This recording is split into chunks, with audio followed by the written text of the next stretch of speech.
Hello travelers, and welcome to the Hard Green Book, the channel that takes you from coast to coast and con to con. I am your travel guide Brendan, and today we are back in Houston, Texas for the Houston Horror Film Fest.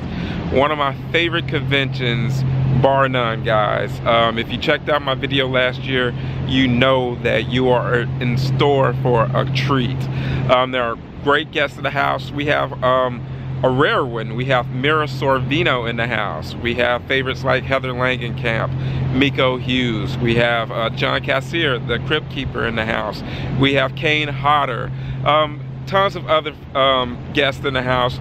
We're gonna have some wonderful cosplay, and of course there's going to be a film festival going on, so I'm going to see some wonderful shorts. Unfortunately, I won't be able to show you any of them, but trust me, they're going to be happening. So let's go in, travelers, and check it out. Okay, travelers, we have made it to the Houston Marriott Westchase, aka known as the home of the Houston Horror Film Festival. It's a great hotel to host a con, and I can't believe that it's already time for another huge party down here in Houston. Okay, travelers, so we are here for 3 days of fun. We have the weekend pass, so we're gonna get plenty of good footage. I can't wait to get inside, get my wristband. It's gonna be after parties tonight and tomorrow night. And hey, I'm looking forward to capturing some of it. Maybe not tonight, but definitely tomorrow night. So let's go in, travelers. Okay, I just walked in and it's only been open for about an hour, so days are lining up to be a great convention weekend, travelers. It is going down in here, travelers. Oh man, I see some familiar faces. The wristband is on, so you know what time it is, travelers. Let's get to it. Alright, we have the photo op area, so this is where people are going to meet their favorite celebrities for a great picture. Alright, and here is the list of the photo ops for today. I'm out here at the booth of Paul Bearer Press, one of my favorites. You guys know what it is. Great local business here in the state of Texas, but you'll find them all over, different conventions on the scene. Hey, I just talked to my guy Christian, and he has some possible exciting news for the future. So I'm just going to say I'm wishing all the best of luck in regards to what him and I talked about. Guys, it is such a scene right here. You can just feel the excitement in the air. So many horror fans here ready to enjoy a weekend for the ages. I remember some of these awesome masks from Texas Hunters Convention.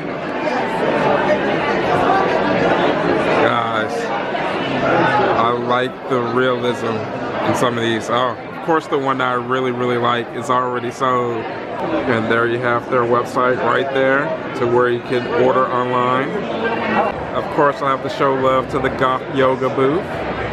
Christy's awesome, and of course she has amazing items here, as usual. You can always count on her having some very unique items that will definitely make a statement for sure. Got some earrings, rings, of course candles, very fun stuff. So be on the lookout for Goth Yoga at a convention near you. Y'all, it is so lit in here right now. Can you just feel it?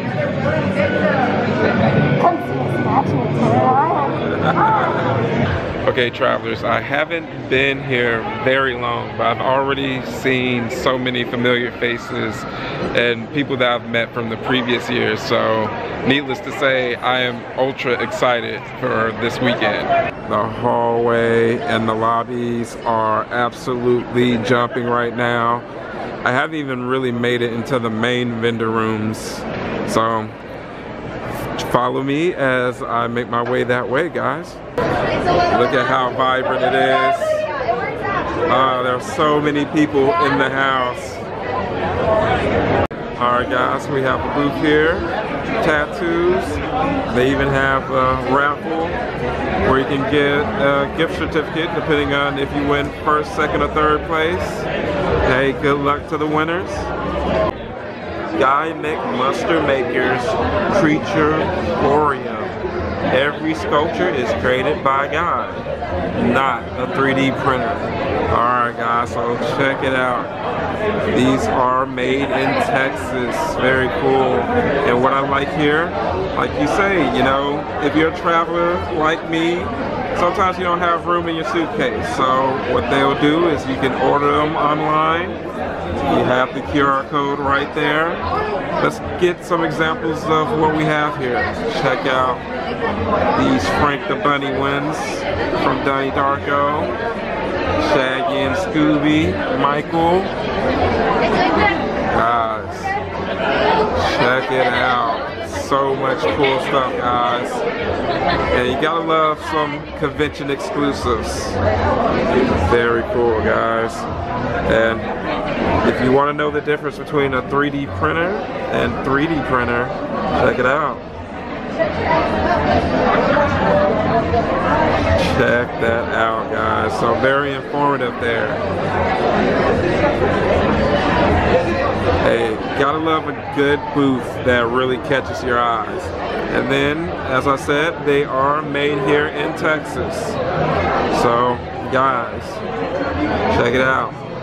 This isn't a reseller. These are crafted items here by an artist. So if you want to support them, you know what to do.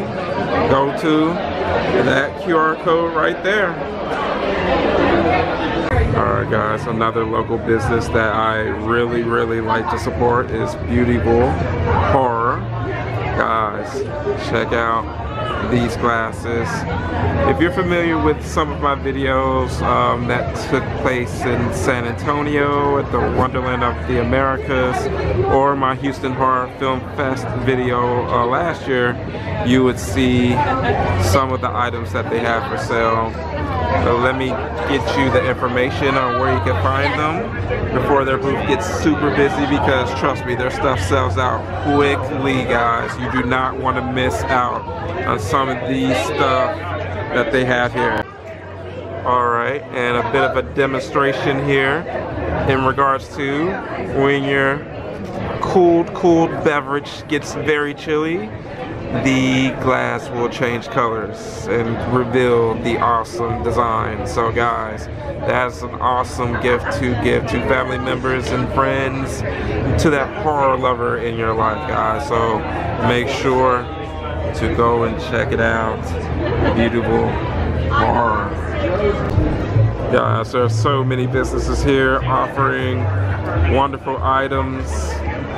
I mean, everything you could possibly think of, y'all. Like seriously, like you have art, you have all types of just random crafts, you have, you know, earrings, you have necklaces, you have stuff for the kiddies. Man, literally, if you walk out of a convention like this without buying something, that's totally on you. Guys, I'm trying to grab good shots of a lot of these booths before they get super crazy, because I know Saturday it will be impossible.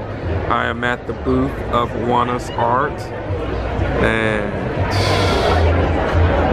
beautiful, beautiful, guys. Check it out, travelers. Got some Jeepers Creepers, some Halloween, some Ghostface, a little bit of everything. Look at this awesome Krampus piece.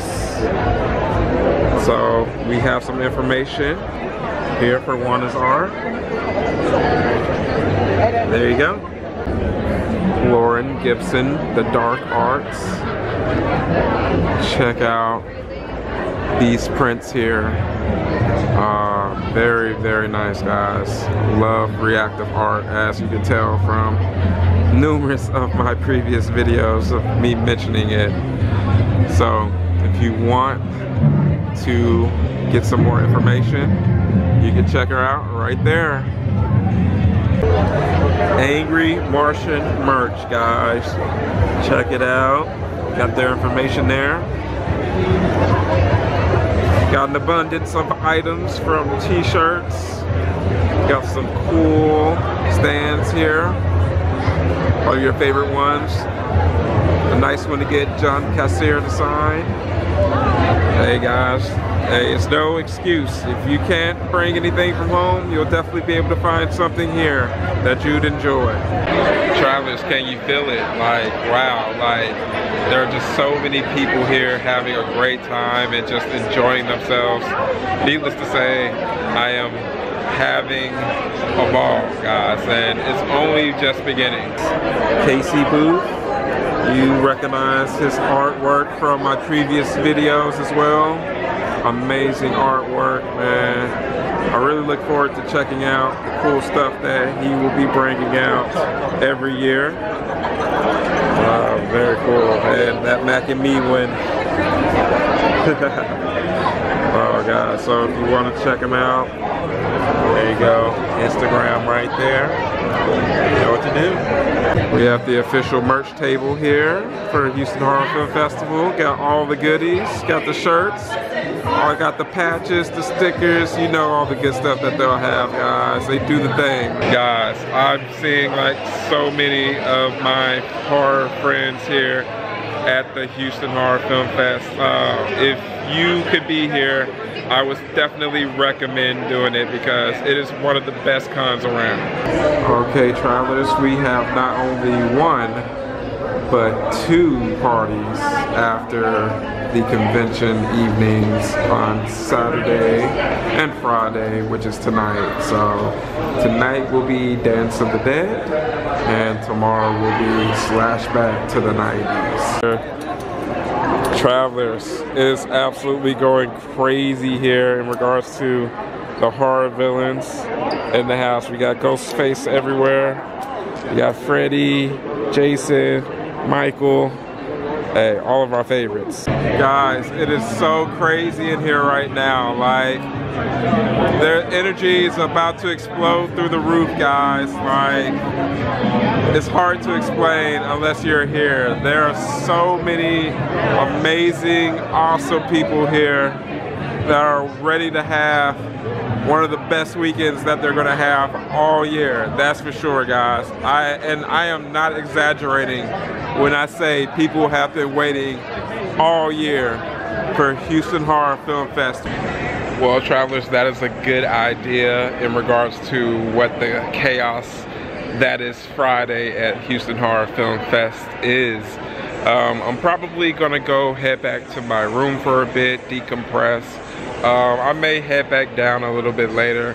If I do, I'll show some footage, of course, but if not, then I will see you travelers in the morning for sure for Saturday goodness. So you don't want to miss it, travelers. Good morning, travelers. It is a great Saturday morning here at Houston Horror Film Fest. I am in my Wes Craven's New Nightmare garb. I got my Rex here, and I'm prepared to meet and get some extra signatures from Heather Langenkamp. I need her to sign my Nightmare 1 poster and my Wes Craven's New Nightmare poster. Also, I'll be meeting and getting an autograph from Miko Hughes today, so I'm extra excited, hence why I have my Rex for my pictures that I'll be taking with them. So come along, travelers. We're gonna get into a lot of fun stuff on Saturday, and hey, let the fun commence. Guys, people are already starting to line up. Great Saturday morning.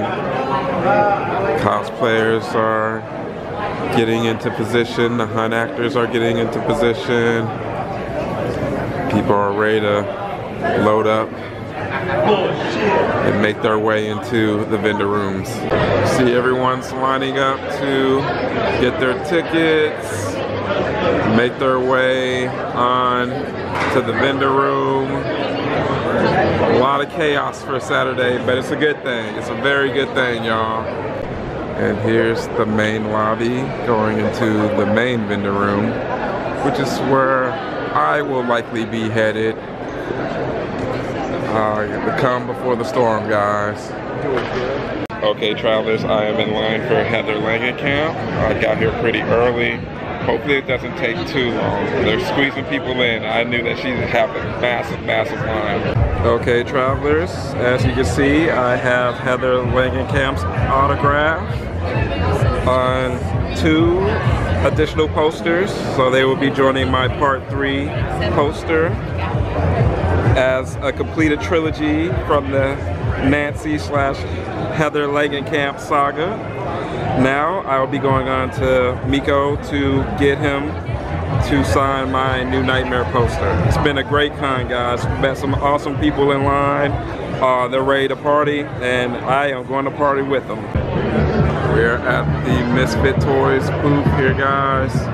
If you're ever in the Houston area, make sure to check out Misfit Toys. They have several locations over the Houston area. You can find all sorts of goodies just like this. All your toys, everything you'll possibly need, guys. If you are a fan of pop culture, they got you covered, guys. Like, check it out. I'm way overdue for another visit, man. Like, seriously. But there you go, guys. Misfit Toy. We are here at the booth of Outpost 512. All types of awesome artwork and posters, as you can see.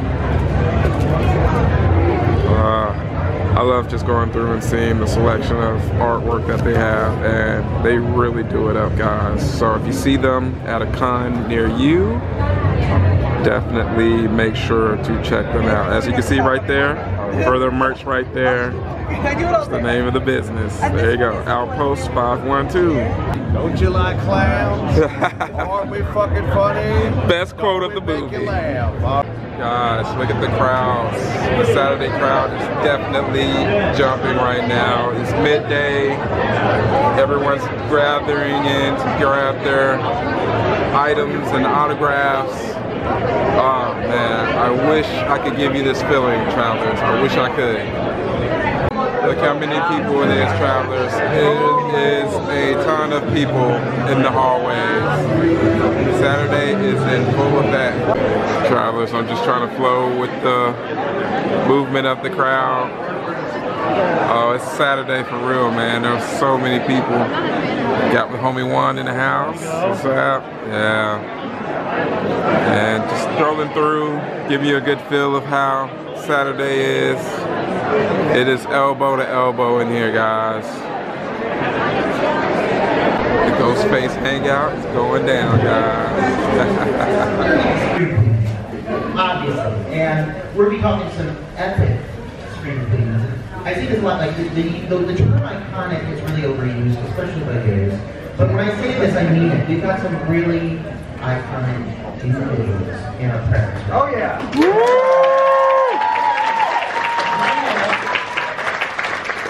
I don't think we can have a successful horror convention without Callistos.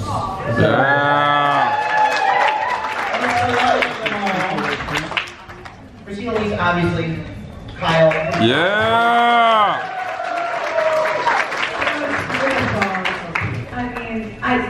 I'm sorry to jump in, but I just have to say a couple of things about Christina Lee.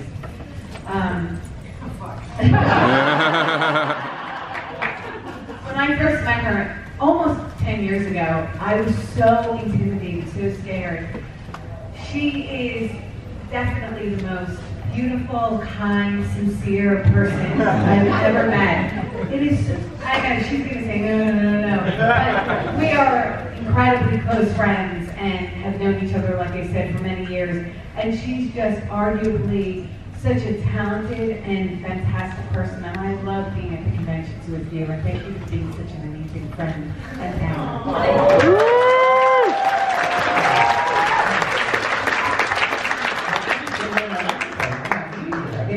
That was beautiful. Now you have to do something for me. What the hell you got to say, bitch?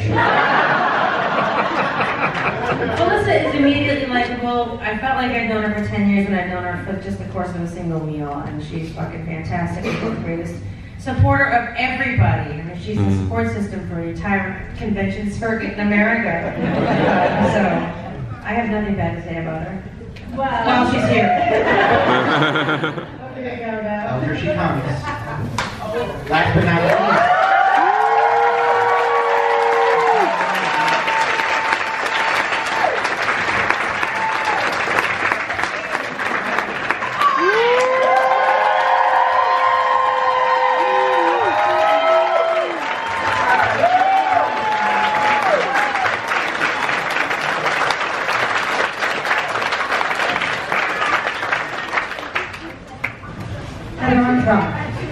Everything else. How do you get that off my chest? I'm a little drunk.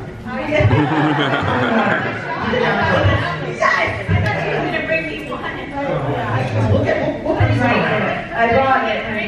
Okay, bartender. Guys, this is the Scream Queens panel hosted by two queens. I'm Roger. This is Troy of Dark Knight of the podcast. Wait a minute. Who are the queens? Us. We're blurring the lines here. But yeah, let's jump right in. We got a bunch of questions for you, but we also want to make sure that you guys have the chance to really dive in and ask some questions. But I kind of just want to jump right in here, because each one of you is involved in a film franchise in which you portrayed a focal character that you stepped away from for a period of time, and then had the chance to kind of come back and revisit this character in some context, to a certain extent. I'm just curious, like, for each one of you, what was it like reconnecting with the character that you created in your youth, and then stepped away, and then had the chance to get back in that headspace? What was it like for each of you? That's such a good question, because when I got asked to play Nancy in Dream Warriors, the first thing that you start to connect with your character is through your wardrobe. It's the first person that you meet with before you start shooting is the wardrobe, the costumer. And so I remember going and meeting her, and she had all these clothes lined up on a rack. And my first thought was, oh, Nancy would never wear that. They were just having that hat, the whole thing. I mean, it looks so like any of it. But we don't have much power at that point. They've already, kind of invested a lot of their time and effort in it. So I just had to kind of accept it. But I always thought to myself, that's how I connected with her at the first moment, and it kind of colored my entire experience. Like, I would get my clothes on and be like, it wasn't like, wow, Nancy, it was like it was a thing. And your clothes are so important, and all films spend a lot of time getting their actors into the right wardrobe. So anyway, I learned a lot from that, and so now when I ever have a chance to meet the wardrober, I make sure that they really understand what I really like to see that character wearing before they even go shopping. It's like the first call I make. I'd like to talk to the wardrober about my outfits. I figured you would like me. I have a whole question about your funeral attire that makes you feel like you're in St. Louis. Well, look at this. Yeah. I'm sorry, I just can't believe I'm sitting between these two. So it's going to take me a minute. I've had some vodka. My wardrobe person was like, here's your penis. And I'm not joking, like that was Return to Sleepaway Camp. And for me it was exciting because I played the character of 13. And revisiting the set with most of the cast and the director from the previous film was such an incredible moment, because I watched Sleepaway Camp grow up, thanks to all of you, and I don't want to cry, but I will. It's been such a joy for me to play Angela and then watch her in this sort of new space, and I was just truly grateful.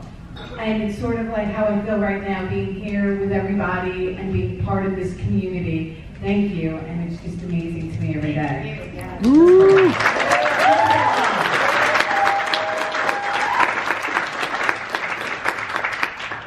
Well, I have a theory, an opinion actually. There's two camps of actors, two kind of breeds of actors, and one is the Meryl Streep tribe that they disappear inside the roles that they're playing, and there's the Jack Nicholson actors who are themselves just in the character situations. I'm not comparing myself to Jack Nicholson, but I'm definitely not a camp. I'm not a trained actor. I just fucking wing it. And a lot of I get cast to be much like myself a lot. Like, and I know too in OER, the characters, the breakdown was nothing like me. It was Emily Valentine. It was Julia Roberts type, which I clearly am not. And on ER, they wanted a Helen Hunt type, which I'm not. In both cases, they've changed the character to be me, and then I wore my own wardrobe, and it was actually basically cast me to be me. So coming back to playing me wasn't very hard. Actually, right now, when I told my very best friend, 50-year-old woman, I told her that we were on this panel, and I was like, do you have a question for her? And she's like, sit the fuck down. And she gave me so many questions. I was like, this is a horror film. But get ready, we're talking about your camps, your berets, but building on that question, if you could revisit these characters again once more on your terms, what would you like to see from them? Where would you like them to be? You know, what would be important to you for that individual character? What would your ideal extension of their story lead them to be? Oh gosh, I don't want to go first, do I? I think she's ready. My story would be the entire Aunt Martha Looney Tunes story. I think, like, discovering the truth behind the real villain of Sleepaway Camp, which is Aunt Martha, and I will make sure that happens. I think that's the extension of where Sleepaway Camp needs to go, and yes, we're writing that story now. So.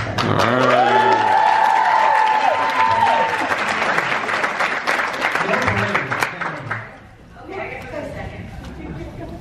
I think everybody would like to see what happened to Nancy after she died, right? Mm-hmm. Like after she gets stabbed in the Hall of Mirrors by Freddy, and then Kristen says, I'm going to bring you into a beautiful world. And I even think there's a comic book that has that whole, and so maybe she's up there in heaven, you know, protecting all those dream warriors, you know, the next generation of those kids. I don't know. I always was, that was a great concept. I have often wondered. If there's one thing we've learned recently, like the idea of a retcon, there are no rules anymore. There are no rules. And she could come back with a shotgun and a wife beater. I'm tired of being involved with projects like Chucky and 90210 where everyone gets to be a fucking doll except me. I want to be a pop. I want a Funko of me. Yeah.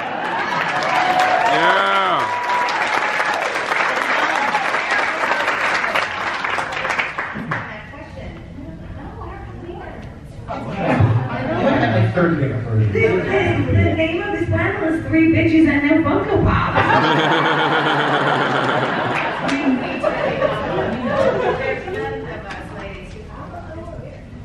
We're going to find them, and we're going to give them for you. I have to. No, there are people who make such good, you know, fake ones that they look even better than the Funko Pops that are out there.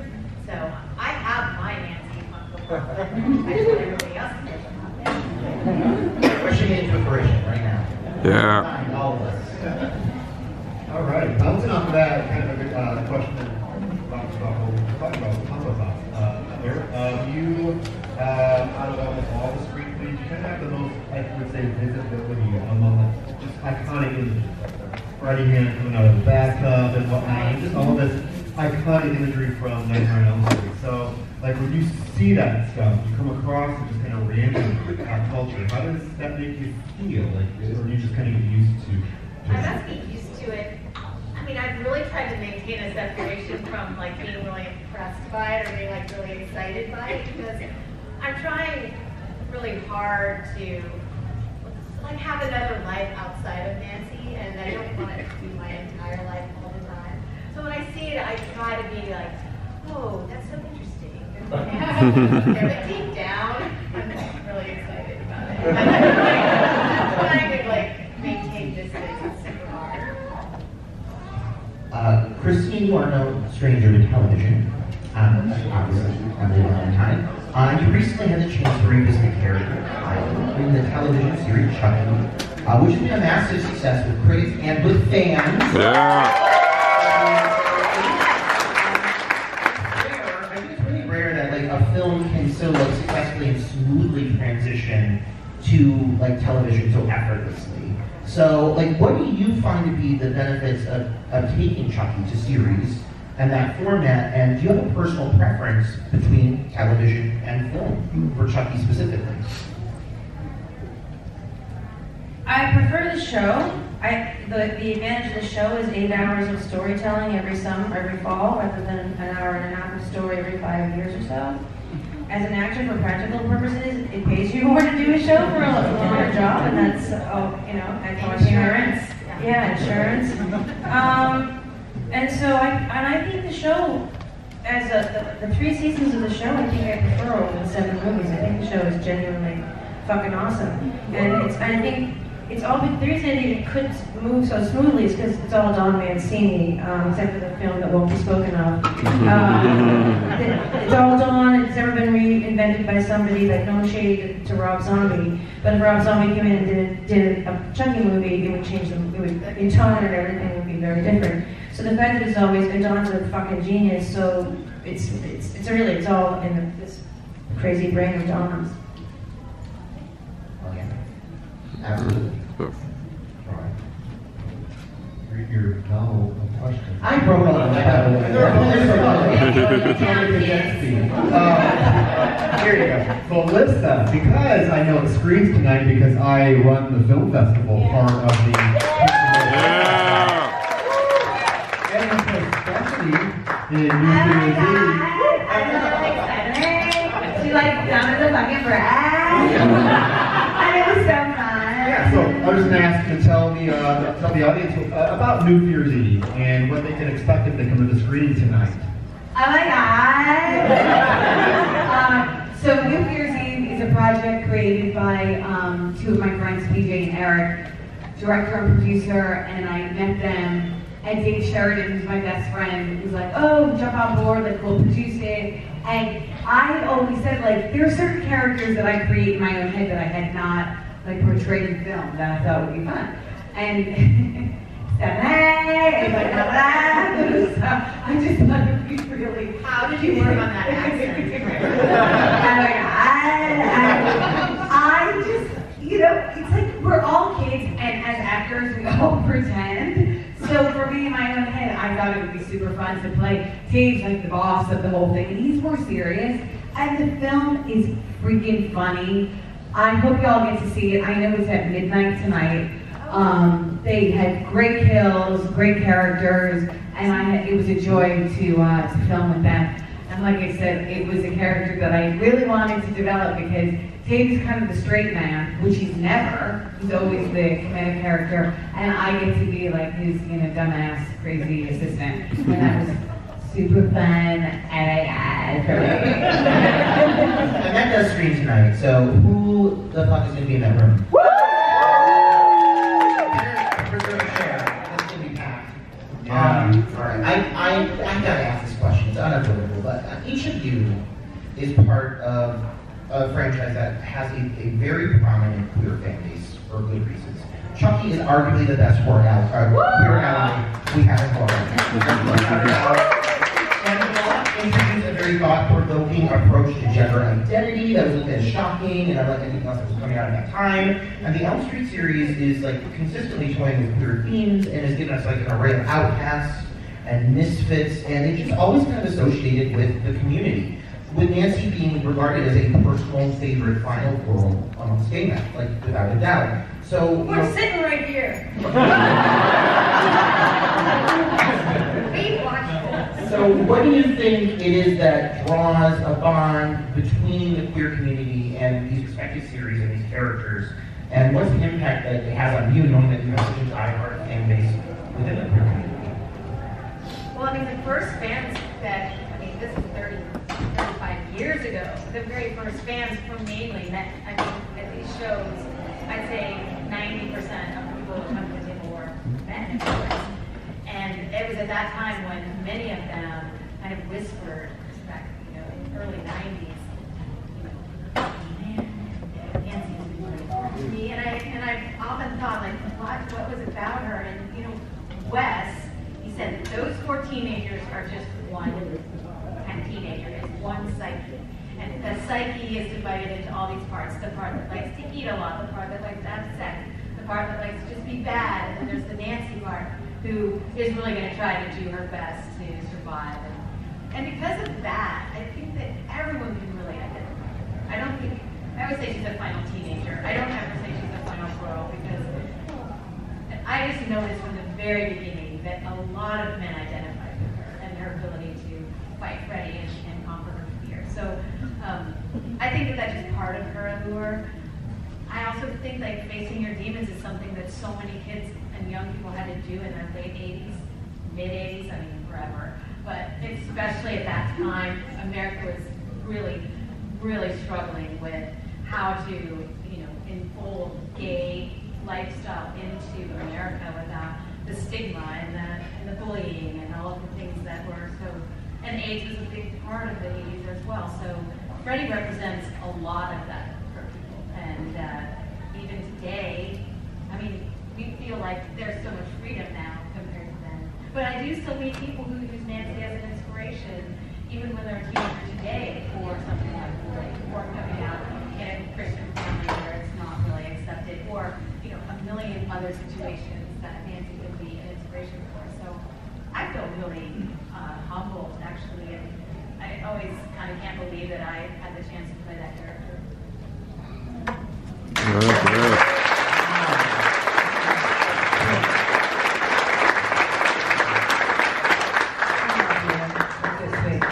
We're all queer. With that being said, you know, for Sleepaway Camp, it was like sexual orientation, gender identification, bullying, all of those things, early 80s. I just think Sleepaway Camp is more relevant today in discovering, you know, through film, through that lens, like, who are we? What are we? Let's be authentically ourselves. Let's be kind to each other. Let's never, you know, judge, please.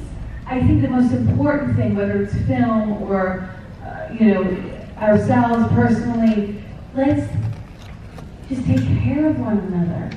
You know, that's the most important thing. And for me, walking through Sleepaway Camp, navigating that, because it's been such an important part of my life, and my dad opened the first gay resort in 1977, so I was like 8 years old in upstate New York, and I was like, fuck you, I don't know, I just got really and I was super punk rock, when being punk rock was a very weird thing to be, or looked at as being really freaky. People didn't even know what the fuck they were looking at. And there was a weird fact about Boston where the Rodeo Drive, the nicest street in Boston, is called Newbury Street. It also happened to be the punk rock street, which doesn't make any sense how it was. But it was the gay men were immediately allies to the entire punk rock world. It was like the island of misfit toys. You recognize someone as from your tribe, you know? And for me, the character that had the most sort of resonance for that community, for me, is Emily Valentine on 90210. So many people come up to me and say, you were the person that saved that show for me. I had no one to identify with in that show but you. And this is kids that either they were gay or they different religion or different economic level in their communities and feeling like, you know, misfit toys. And it's really an honor for me that character held a place for everybody that didn't feel spoken for otherwise. And that's a great legacy.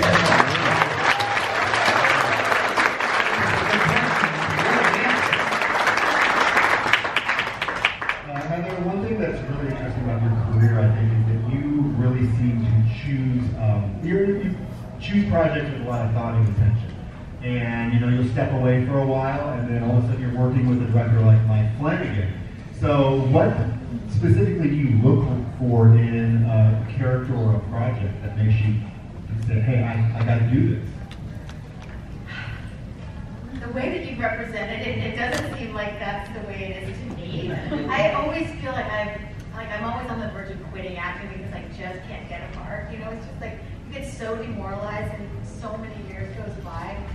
I remember maybe, and plus I did have kids, which makes it harder to go out and do auditions and be on location and things like that. But I mean, nobody ever believes me, but it's been I've had a really, you know, up and down career. I think that, you know, when Mike Flanagan called, it was literally out of the blue. And I think it's because he was a fan and he's just so much like us.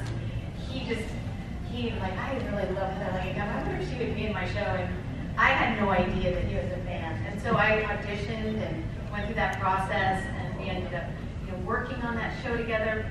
But I really felt like it was a lifeline that I really needed at the time, because I literally have almost quit acting, you know, 100 times. But you feel like, by the time I'm 30, I don't have a really good part, I'm going to quit. And Wes Craven would call and say, you're a nightmare.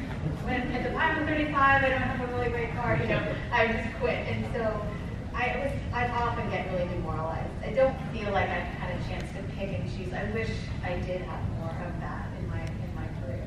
I just take whatever. And basically, if you offer me the part, I usually take it. I 100% agree with that. People ask why, what made you take Chucky over? They fucking offered me the job. That's what they should do. Really weird misconception with people. They think that your resume reflects your taste in art. It does not. I would prefer to have been in Schindler's List, but I got an episode of Mad. Yeah. That's how we pay our rent, you know, and it's super demoralizing. It's a really, especially I'm going to be 60 next year. It's fucking hard on the ladies. It's really not a friendly town for an old bitch. Yeah. Like, that was hot. Great. She's drunk. No, they are both. So I'm looking at both of them like, oh my god, I have major crushes on both of you. That's so beautiful. And you know, like I'm looking at both of your careers, I'm like, oh, look at the trash I got. No, I'm kidding.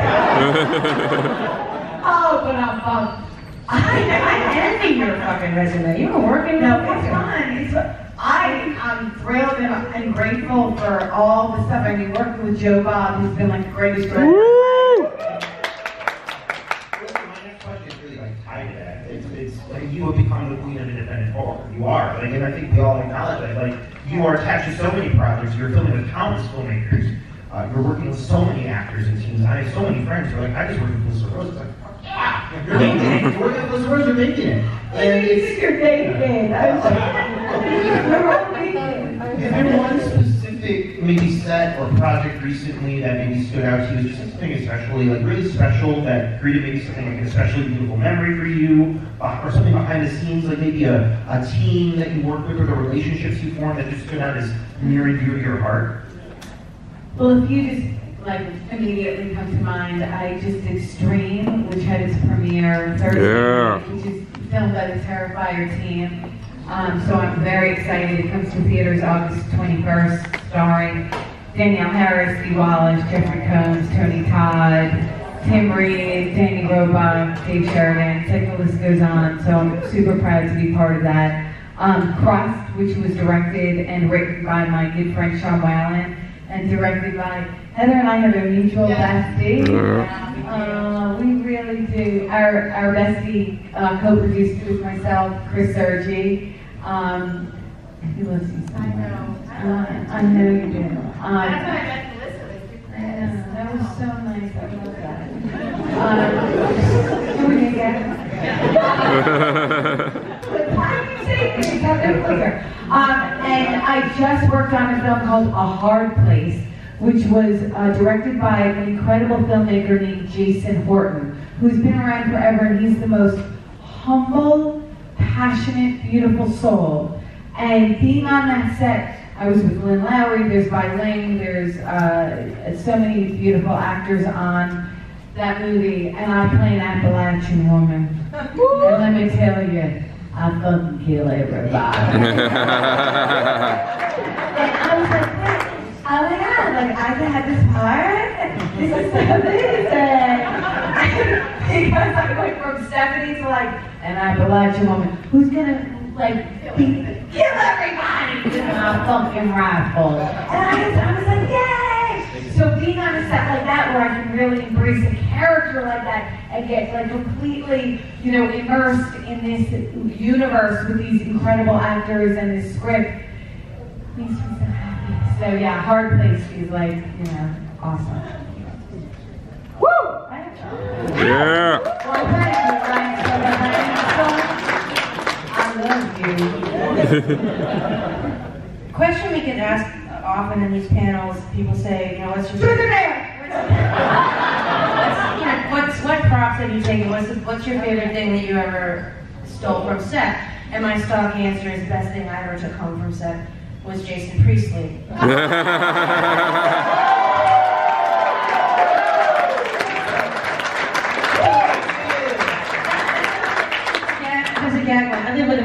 years, it was a real thing. But, and him and his wife and his kids are family to me. He named his son after a dog I had with him. What was their name? Dashiell. Dashiell Hammett was my wolf. Anyway, so they're still family to me. They were my they moved to Nashville when they were in LA. They were my holidays. They're my family, you know. And it's rare that people think you stay friends with everybody you work with, and you don't. So I have 2 jobs that got me family. Jason and his family, and Alex Vincent, who's my brother from another mother. And I talk to Alex almost every single day, and to have gotten family from work is a really unusual thing. So it's she's stuck with me. Hopefully. True story. We definitely want to give everyone I think a chance to ask some questions, so I'm going to skip my amazing questions and just skip I just want to get to the one core one, which is like obviously you are amongst your fans so often, and you are very loved, correct? Yeah.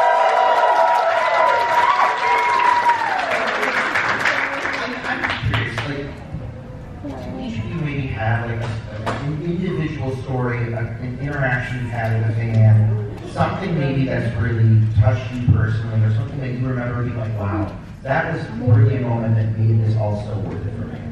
Oh my gosh, there's a dozen a day. I mean, but I'll tell you about the fans I met yesterday that I put them up on my social last night because it was just a perfect,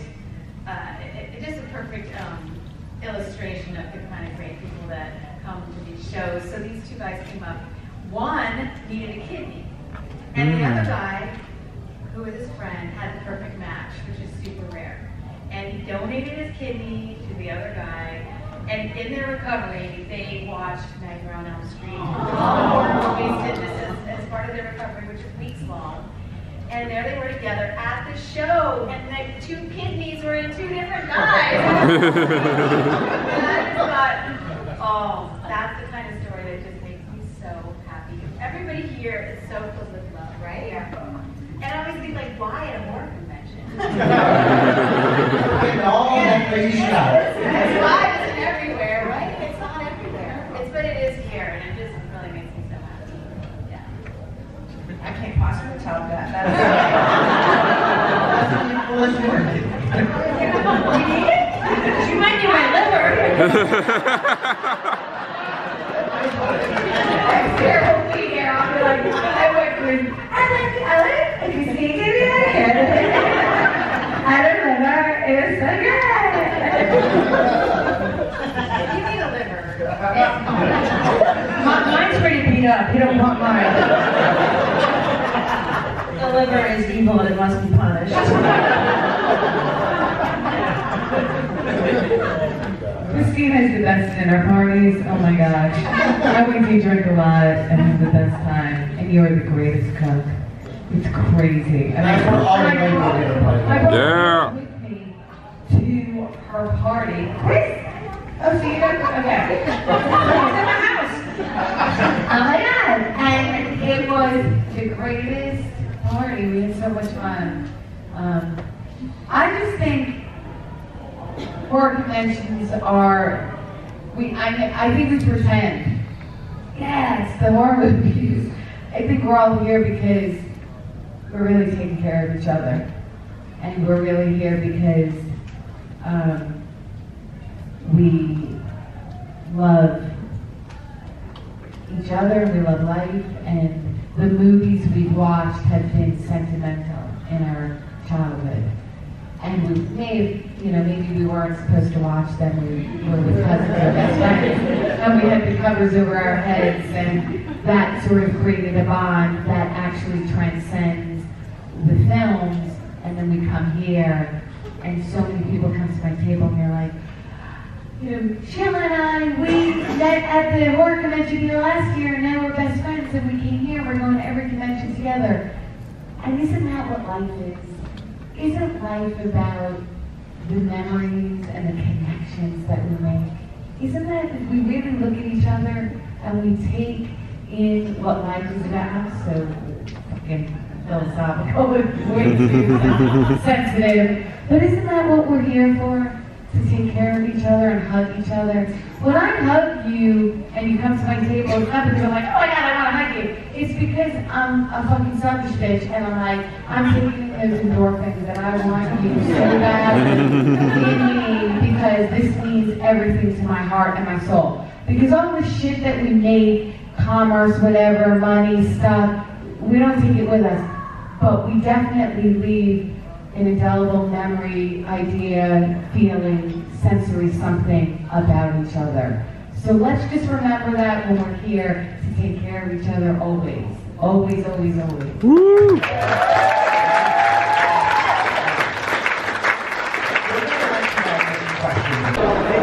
Hey there, travelers. It is nighttime. People are lining up, getting ready for the party for tonight. It's been, a fantastic one for the ages for this Houston Horror Film Festival. And we still have plenty of time left to go, guys. So we're gonna go in and see what we can get into. Yes, we need someone educated into that horror music thing. Hey, I feel that. Thank you. Hey, no problem at all. That's what we have here at Houston Horror Film Festival. Lots of great opinions in regards to the music here at the after party. And we get photo volunteers from the crew, y'all. Yes. It's so much fun here. Yes. We got JoJo in the house. What up, baby? Yes. Yo, Hard Green Book in the house. Get on the site, subscribe, share, follow. Anyway, you gotta follow Beautiful Horror. Yes, yes. Went by the booth. Yes. Yeah, what she said, yeah. As you can tell, we are having a blast here at the after party, y'all. What else could I say, y'all? Like, this is one of the best experiences. It's past midnight. It's almost 12:30, and we're just all hanging out. People are just kicking it in the lobby, and hey, it's one of those just things that you just can't trade for anything in the world, guys. We got shots going. Thank you, Joe. Hey, we got shots going with the family, y'all. Woo! It's going down, y'all. It's a great time, y'all. Cheers. Travelers, it is an absolute, well, not an absolute ghost town. There are a few people still hanging around. It is close to 1:30 in the morning. Hey, how's it going? As you can see, people are still hanging out, guys. So I'm about to call it an evening. I won't tell you exactly how many drinks I've had tonight, but let's just say a great time was had, travelers. So I will catch you tomorrow morning, which will be Sunday, Bloody Sunday, for more Houston Horror Film Fest shenanigans. It's a calm Sunday here at the Houston Marriott West Chase. Last night was quite a blast, guys. I'm not feeling it too bad, I should say, but it was an epic Saturday evening at Houston Horror Film Fest. I'm about to walk in for the last day, maybe catch a film or two. Today is when they award the winners of the categories. And you know, people are gonna try to get those final deals and meet those celebrities that they've been wanting to meet, and maybe they missed out on because the lines being so long on Saturday. So we're gonna go in and have some of the last fun for the day, travelers. Alright, we have some people already lining up for the show, ready to go in there and grab some goodies. We got Jonathan Breck there in the lobby. Maybe he's checking out, but he's kicking it with the staff, and he has the Jeepers Creepers mask or busk right there.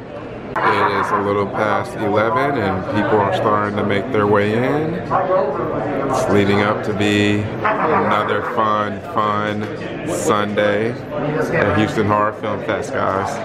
It may be Sunday, but travelers, let me tell you, a lot of people are still having fun, you know, just getting together with their friends, you know, getting all the horror merch that they can snatch up. I've met a few of you subscribers, aka the travelers, here at Houston Horror Film Festival, so that's always a pleasure. Hanging out with friends, grabbing a few libations, as you can see from previous clips. It's thankfully not too fuzzy of a morning. So guys, we're gonna get back into some fun. The main two things that I wanted to do today is I wanted to go to the Edward Furlong panel and hopefully check out the cosplay contest as well. So we'll see how lucky I am with that. We are at the table of Jackie Offline, and what they have are cool items such as earrings, all of the amazing properties that your friends would enjoy. You got some Ghostface, some Midsummer action there, Base Motel, all types of cool goodies, and nice and affordable. You got some charms there for your Crocs. Also hair clips, bags, all types of cool stuff, guys. So make sure to check it out right there on Instagram, Jackie Offline.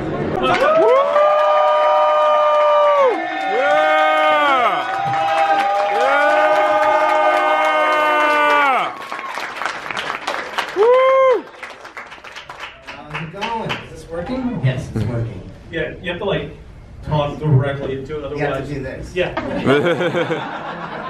What if that was just the panel? We just do that. I mean, you get your money's worth. Anyway, so any cool experiences so far in Houston? Anything you want to mention as far as the show? No, I mean the whole show's been awesome. It's always, you know what, dude? Like I've said this before that, you know, people come up and tell me I'm awesome, and I sign my name, and I get paid for it. It's a tough job, but you know, somebody's got to do it. So I want to, speaking of that, and you are awesome, by the way. Just want to get that out of the way. I want to talk about Detroit Rock City a little bit. Before we go all the way more. Cool? Yeah. All right, man. You played the role of a rebellious hawk, and a role that really captures the spirit of rock and roll. How did you prepare for that character, and what was it like diving into the world of 70s rock, that culture? Oh man, you know what? That was easy for me because I was. Thank you. That was really easy for me because I was like a little pothead rock and roller that loved the 70s. Yeah. So and still loves the 70s. I love that, and all the bands from then and everything. You know, I was like really into Black Sabbath and all that. Jack. Hey, will you get that for you? Sorry, guys. All right, fine. Yeah. Thank you. Yeah. Thank you. Yeah, Black Sabbath and stuff like that. You know what? I had the Kiss Destroyer album. Yeah. And I heard. I mean, I like that album, but I became like a much bigger Kiss fan when I saw them live and working with them on the movie and all of that. And yeah, man, it was a really fun movie, and we were having fun doing it. So, and the movie's supposed to be fun. So, I mean, it was pretty easy to fall into that, you know. What was it like working with? I mean, that's a hell of a cast, and I'm kind of curious as to what it was like on set. Like, I'm sure you guys had a fucking blast. Just the cast of characters, and then the crew as well, because I know that was also a hell of a team behind that one. Yeah, man. Again, it was just like we had a lot of fun.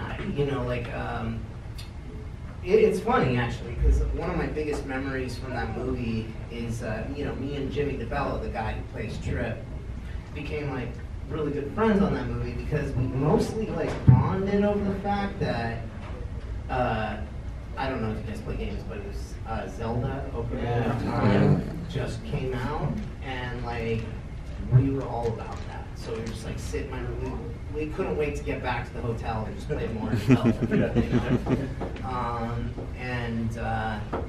Yeah, man, like we got to kind of go to like a couple of Kiss concerts and have dinner with them, and one of my other memories is like we were 2 blocks away from this strip club called the Brass Rail, which was really awesome. And Zelda and tits, man. You can't get better than that. That's a shirt. That's a shirt or a bumper sticker somewhere. Yeah. It's at his merch booth. I'm such a nerd too, because like when I'm at these things, it's like some chick like walks by and she's like in a Zelda costume. I'm like, yeah. I got one of those. I got a backpack that's like the gold cart. Oh. Yeah, and every time I wear it, I get like it's almost like me and you probably. Like I get stopped. It's like, hey, where'd you get that? Hey, where'd you get that? And I'm like, I quit bringing it with me. Oh shit. Yeah, I'll bring it to you next time. Nice, man. Nice. Yeah, so with Detroit Rock City, this is something that I personally, this is a selfish question. You know, Giuseppe, like he does all those like weird indie films. Yeah, and did he ever hit you up about being in one of his movies? Because like, have you watched them? They're gnarly, dude. Like no, Jimmy has, and Jimmy told me that Adam Rifkin actually did a really good documentary on him. Yeah, and. Yeah, you know what? Like, I mean, when we were shooting the movie, he sort of kind of kept to himself a little bit. He seemed, yeah, with the documentary, that's kind of how it seems. Yeah, he was too cool for us. I don't know. No, I mean, he was a really nice guy. But yeah, I mean, he's a fascinating guy, man. Yeah. He's a very fascinating guy. I know he lives in that trailer park and has all his friends from there, or whatever, being in these movies. And Jimmy DeBello saw them a lot, and he keeps telling me about it. Yeah, they're fun. Yeah. It's like watching Zelda and looking at tits. It's just that similar. Yeah. I don't know, man. That's hard. Well, the documentary is really worth watching just because you kind of get to see inside his head a little bit. Yeah. So yeah, definitely. I mean, it's Rifkin. What could go wrong? Exactly. But yeah, jumping from that was my deep cut. Sorry, I appreciate it. You know, I want to, because you guys are probably going to ask about Terminator 2, Pet Sematary. I want to ask a little bit about Brain Scan. You know, like that movie was like ahead of its time. I remember watching it and thinking, what the hell? Why have I not seen this? Why are not more people talking about this? Like, it's such a, it's a fantastic film. Like, it's kind of over the years found its audience. You know, what? Do you have any memories of that film, and like, what do you think about it today? Well, I haven't seen it in a long fucking time, dude. Yeah. It was a movie that I was a little bit hesitant about at first because I didn't know. I didn't know what to make of it, and it was a crazy script. And there's this guy, and he's like a trickster. You know what I mean? I'm like, how is this gonna look? I don't know, but it ended up like, I mean, it's crazy the amount of people that love that movie now. I mean, when it came out, I was curious, so I went to one of the big movie theaters where it was playing, and it was funny. I walked in there and there's like 3 people, and one of them is like this girl who's a fan, and she's like, "You wish there were more people in here, don't you?" But no, I mean it's cool, man. I mean it's become sort of like this cult classic, and a lot of people like come up to me saying that they grew up watching that movie. So I mean, it's awesome. I was in a film called VFW, filmed in Dallas. Director Joe Bagos, it was filmed outside of a movie theater, and it was one of the posters that he included on the outside of the theater to nod to, because to him it was like kind of one of those ones that he grew up watching. I thought that was really cool. It's one of those films that like when you read the script or when you even watch the trailer, you're like, how the hell are they going to translate this to film? And so it's, I think because of that, it's kind of withstood the test of time. Sorry, go ahead. It really was like sort of, I mean, ahead of its time. I mean, it like, especially then, it's like, yeah, virtual reality and stuff like that was like it was a weird thing, and it's funny, man. Like, like the computer that talks to me and shit. Like, you know, I mean, it's weird how ahead of its time it really was. You know. Yeah, one of those ones that you don't really know what, like when you're in the point of filming, like how the hell are they gonna put this together? Yeah. All right, jumping from that, I want to mention another hit, you know, or classic for my household. My wife, whenever we first started talking, she like mentioned, she's like, have you seen this? Because we're of course talking about you, and it's Jimmy and Judy, and that's a hell of a fucking film, man. And yeah, I immediately watched it, and it's heavy. You know, it's an intense, unconventional love story. You know, what drew you to that role? And then, how did you create such an authentic portrayal of those characters? Because that was kind of the one thing for me, and I ended up marrying that girlfriend, my wife. Mm-hmm. That was one of the reasons, because she recommended me a damn good movie. You know? Yeah, that doesn't happen often, man. And yeah, so I had to mention it. Yeah, that's awesome. Yeah, nobody ever mentions that one. It's yeah, it was a trip, man. It was. That was a wild shoot, you know, like, because, you know, we're shooting it all on this actual camera, and we're holding it, you know, but we got the cinematographer. It was like, yeah, it was, and actually some of the scenes would just take forever because we had to do them, it was all in one angle, so we had to do them over and over and over again. Yeah, man, I mean, all sorts of, I mean, when I was out there, I got arrested. Let's see, oh my God, what else happened? Just a bunch of stuff. Oh, I almost got shot by a cop. Because like, we were doing this scene, and it's like, it's through the camera in the cop car, right? So, and the way it's shot, it's like, so the crew is like, it's dark, and it's like, you know, they're all back, and you know, no one can really see them, and it's a scene where I'm just like kicking the fuck out of this cop, and I have a gun and everything, and I'm doing this, and they don't, I look up and I see this cop going, freeze, freeze, and I'm like, oh shit, fuck, dude, like I was like, you know, please don't kill me, and you know, the crew's like running over and being like, making a movie, you know, so it was like, yeah, that was a gnarly ass shoot. That, I just remember finishing that, and I kind of got back into the car with, you know, Rachel, the girl that was in the movie, and I was just like, holy shit, I just almost got my head blown. Yeah.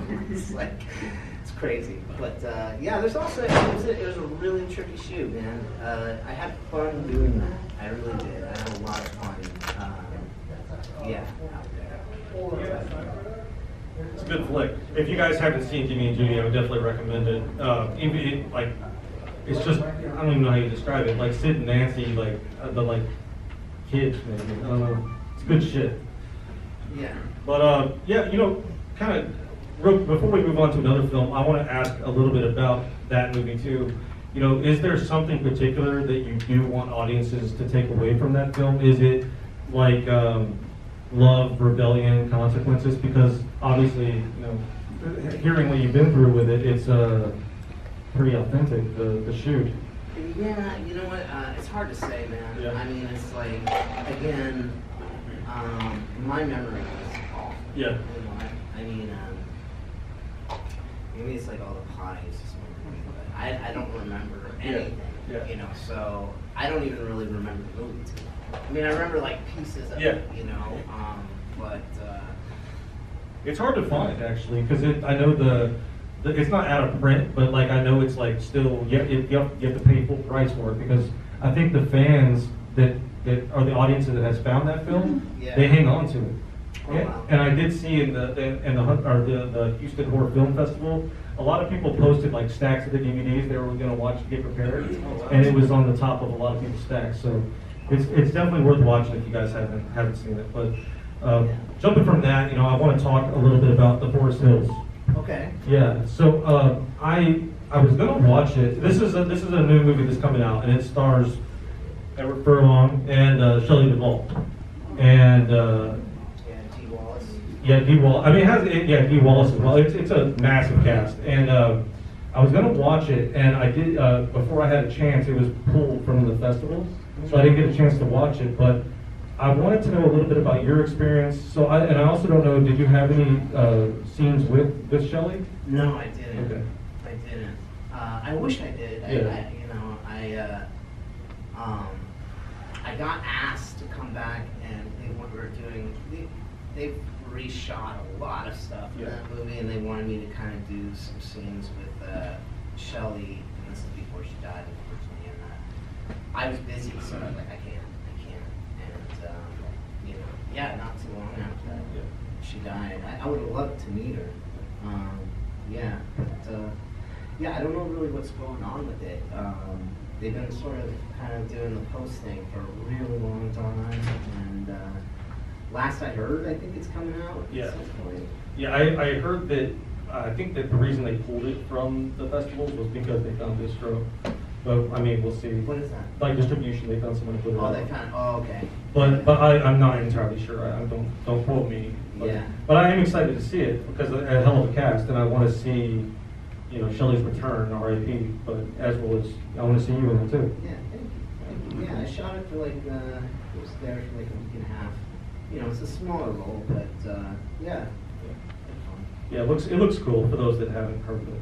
Yeah. And then finally, before I open it up to you guys, I would be remiss if I didn't mention your music career. I have to ask because again, because of my wife, recommending me the movie.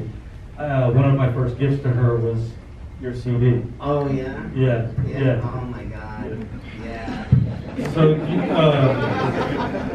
do you have any connections between your music and your acting career? And do you think being a musician influenced your approach to acting, or if that's too shitty of a question, how about maybe just is there anything you want to reflect on as far as your music career? I'm not a good musician. I'll tell you what.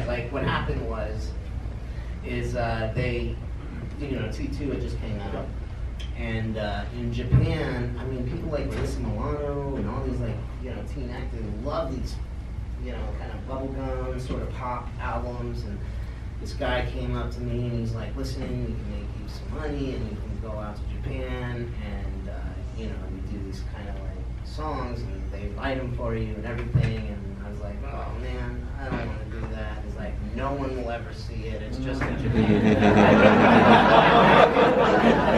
I was like, "All right, fuck it," I did it. It was crazy. I was big in Japan. Yeah. Really big. I'm actually going out there in September, so I'm kind of stoked. Did some commercials too, right? Did some commercials. Yeah. Hot noodles. It's like literally my head on top of a little hot noodle claw. I'm like, hot noodles! But man, it was crazy, dude. I mean, it's the closest I've ever felt to being like a superstar or something, because they go out there and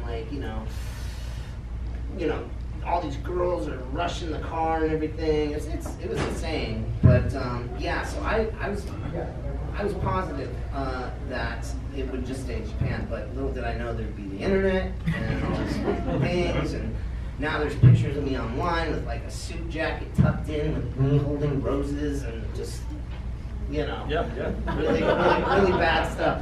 But I've kind of come to terms with it. Enough people have put them on at parties and shit. You posted on your Instagram recently too, I believe. Yeah, I did. I finally come to terms with it. Yeah. I'm like, whatever. Because I've gotten so much shit for it. But sometimes there's been I was out in front of the Viper Room or something, and this guy comes up and he's got he looks like this punk rocker dude, and he's like, and he comes up to me and he's like, "Hey man, I love your fucking album, dude. It's awesome." I'm like, "No way, dude." It's like, "Dude, I'm rocking it in my car right now." I don't believe it. And he runs back to his car, grabs it, and he has the CD. And he's like, "Sign it for me, man." I was like, "Oh my God, okay." Whatever, How could you not? Yeah. So no. Is it safe to say that there's going to be no return to music? Yeah, no. I love music. Believe me, I'm really good at air guitar.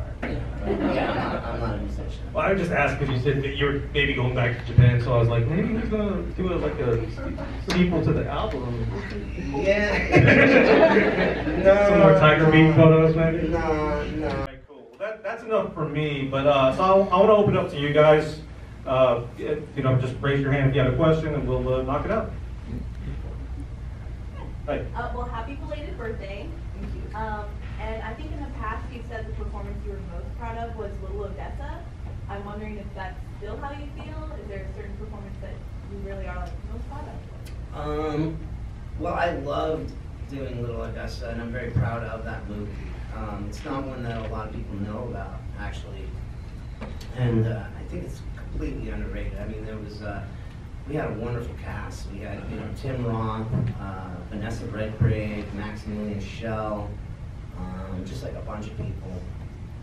And it was awesome. It was really awesome. I had a great experience on that.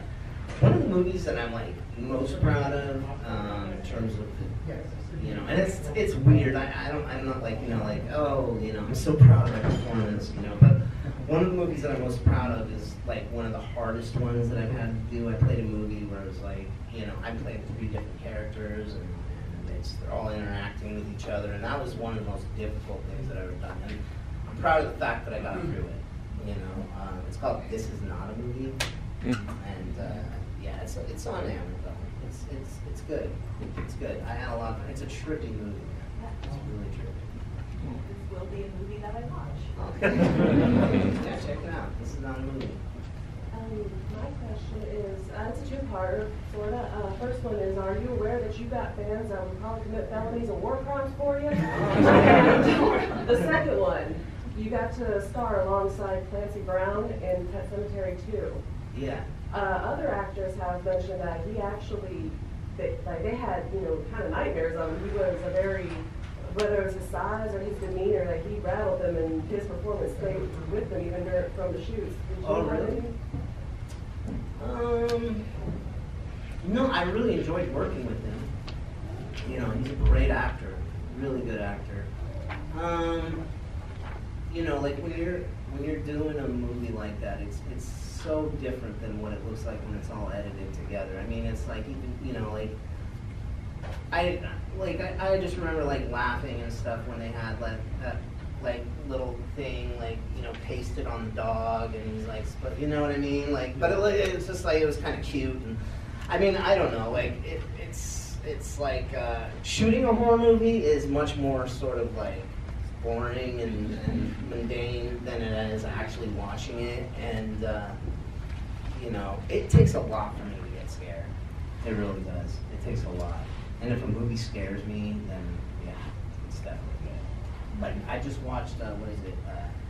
The First Omen. Have any of you guys seen that shit? Oh my god, that movie was good.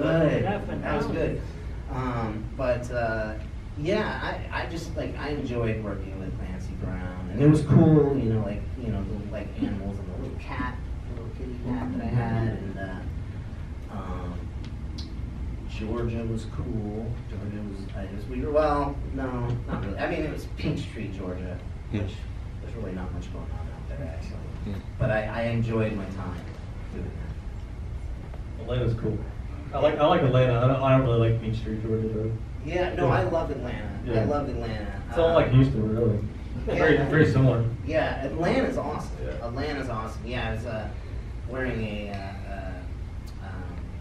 Oh my god, dude!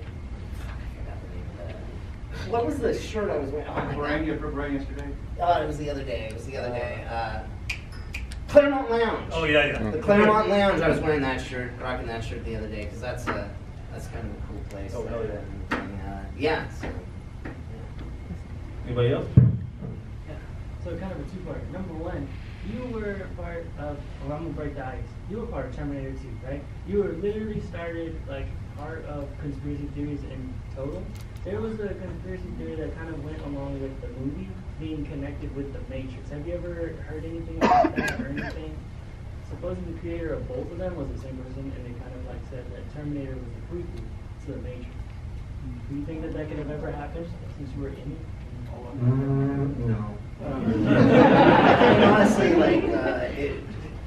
I don't think the same creator was involved at all with the Matrix and the Terminator. And let's see, Matrix came out way out, I mean years and years after Terminator. But you know, I think it's cool how sometimes people kind of tie these movies together, and I can see. I mean, it's yeah, but yeah, no, I think they're completely different. And if they aren't, then I'm wrong, I guess. Fun to think about. Yeah, it's fun to think about. Yeah. Gotcha. Yeah, so you mentioned being concerned about, like, when you were approached about brain scan. Were you concerned at all with American History X, because given the subject, the nature of that movie? I think we all were a little concerned. A little bit. Yeah. I remember, like, when I read the script, it takes a lot. Like, yeah, again, like, it takes a lot for me to get emotional. But I remember reading the script and I was like, wow, this is really good. And but yes, we were shooting it and we'd be doing these scenes because you know how the first sort of half of the movie is, and it's like you kind of got to make it through that to get to the other end, you know. And there's times where we're like, are people gonna understand this? You know, is this like, I mean, is this sort of, you know, like the right way to go about this? And you know, it was. I mean, that's why it's so kind of profound. But you know, I was really happy once the movie came out and the feedback that I was getting from it, and then I knew we made something amazing. You know, like just it was instant, and what people were saying, and you know, people were coming up to me saying that it changed their lives. And, I mean, and now they show it in like high schools and shit, which is crazy. Yeah, we studied it in college. Really? Yeah. Yeah. It's and it's crazy. I think it's honestly, I think it's more relevant today than it was even then. To be honest, unfortunately. Yeah, definitely. Piggybacking off that, what was? I mean, obviously you worked with like who's who of Hollywood, but like Ed Norton specifically, you know, both of you guys deliver amazing performances in that film. Was there any, like, did you guys have any like powwows or discussions, or like maybe even like decompressing after like a hard day's work? You know what, like Ed Norton, yeah, you know, he's a brilliant actor, dude. I mean, he was so focused, you know. It blows me away. I mean, because honestly, like, you know, sort of like, Ed Norton in real life is kind of like this small frame, sort of, you know, kind of chill guy. Yeah. I mean, it was crazy. He was so loved up. I mean, I'd work with him on that movie and just be constantly blown away by his performance. But, you know, it's funny, like, when you're doing something like that, like, you know, it ends up, like, I feel like we all, like, sort of, like, had fun when we weren't shooting, because you kind of gotta, like, let the air thin out a little bit, you know what I mean? So I spent a lot of time in my trailer with, like, some crew members and stuff, just, like, playing Clue, you know, the board game, stuff like that, you know, just having a good time, man, you know? And I'm not, like, you know, like, a lot of people have been like, you know, how did you do that? And, like, you know, how did that fuck you up doing that? And I was like, no, because honestly, I'm not like one of those people that's like a method actor or anything. So I can just turn it on, turn it off. So, go ahead. So, Christian, you started your career fairly young, and you know, I talked to you earlier about you being my brother, and I know we want to be like you as a teenager. But I guess on a professional stand base, what would be your experience being so young and having these amazing huge movies? It was, you know, like everything in life has its good things and its bad things, you know. I wouldn't take it back. I wouldn't change lives with anyone, honestly. I'm very blessed to have been able to have the experiences that I've had and be able to come up here and talk about it, and everything. I feel really blessed. I wouldn't change any of it. It's a little bit, I think when you're that young, you don't really understand things like longevity and how life is this thing that you kind of got to balance yourself in. And also, you don't understand like saving your money, things like that. You don't understand a lot of things. And you're growing up, think about it when you're a teenager, like the kind of stupid shit you do, you know what I mean? Because you think you're invincible, So I mean, it's a lot, If I could go back in time, I probably would have started at a much older age, because it's tough, and I'm very blessed. I mean, the fact that I get to even still make a modest living, but a living doing this, it's amazing. It's amazing, and I still pinch myself. I'm still like, how the fuck did this happen in my life? But it's awesome. To go off that, I just kind of wanted to mention, before you came or joined us, there's a lot of first timers here. So like a lot of the people made their decision on coming to this con solely based on the fact that you were going to be a part of it.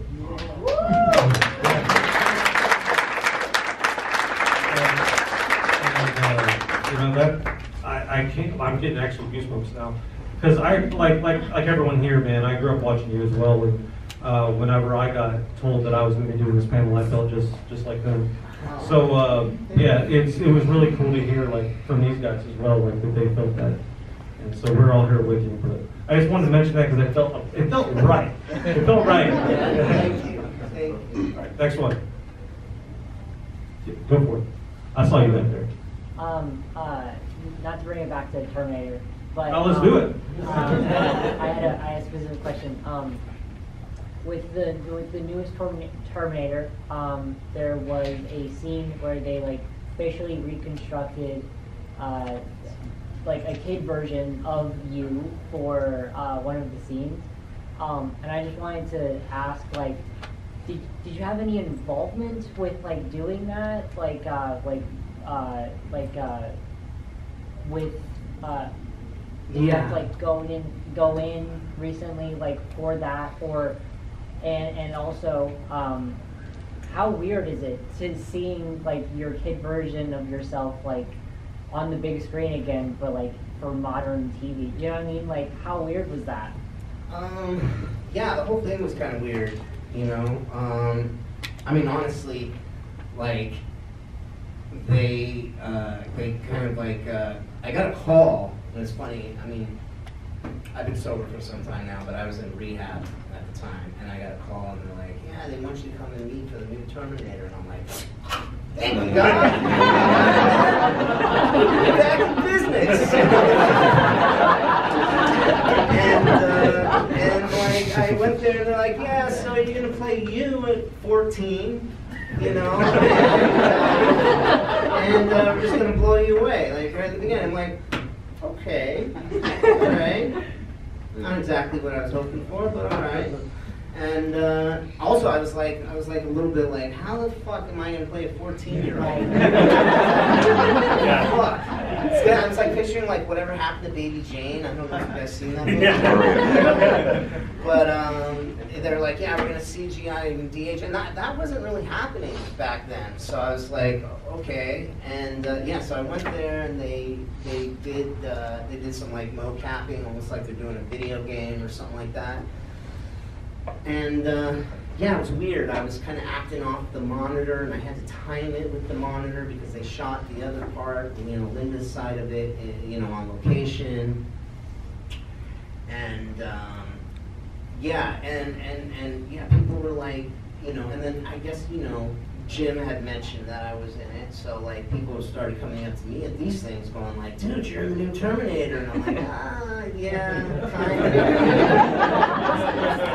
of. Don't get too excited about it. But yeah, I mean, I was kind of stoked. I mean, it kind of meant something to me just because, I lost Terminator 3 because I fucking whatever. it's a long story, but I was at a club and I OD'd and all this bullshit. So I mean, it meant something to kind of have it given back to me in a weird way, even if it wasn't, even if I was doing that. It just was nice to kind of, you know, bring it back for a little bit. But yeah, you know. So yeah, I was a part of it. You know. But hey, if they ask me to do another Terminator, I'd be so fucking. So I was even down to do that. So yeah. Oh, okay, sorry. Go ahead. So you're saying you would be stoked to come back to play John Are you kidding again? me? Yeah. I think Dude, for I'd be everyone stoked to in do like a fucking porno.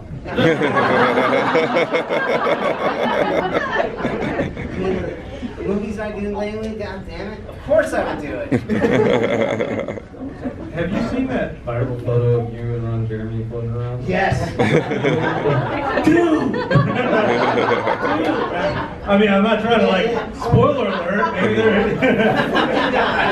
And you know how many like friends of mine were sending me that? Like, that was like right after he got on trouble for all these like rape charges and shit, you know what I mean? And I'm like, oh shit, and like, you know, I mean, because we worked with Ron on Detroit Rock City.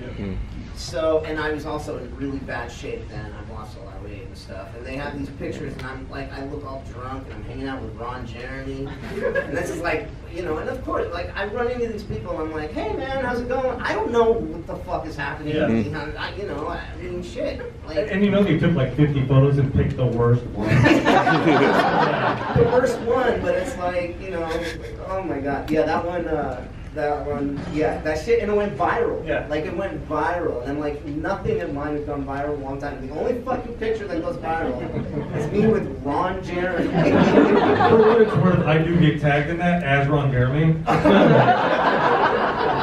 And it's not my friends that do it, it's like meta. Like, and I'm like really? No, but whatever. I'll take it. I mean, at least I'm with you, so. But now we can like redo that. Like, so, anyway. Who's up next?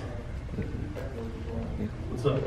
So, obviously, T2 was an instant classic. It still remains to be the best in the Terminator franchise as far as movies go. Yeah.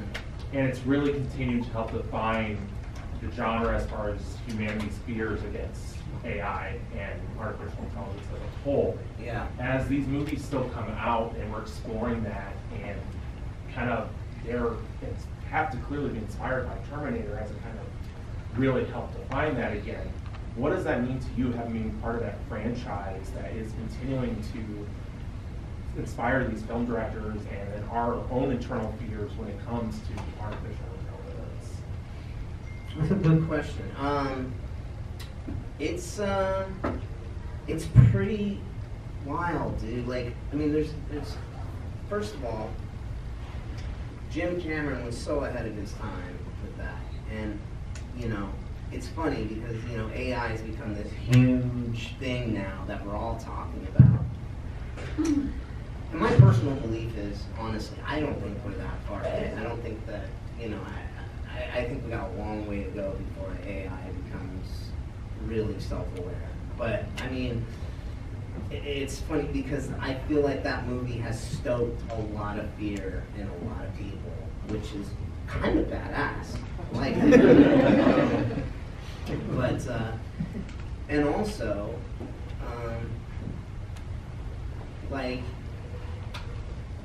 to be a part of something like that movie, especially, like, you know, when I did it, I knew it was going to be a big movie, you know, but I had no idea that I'd still have kids coming up to me, you know, being like in awe because I was John Connor on the bike, you know, like,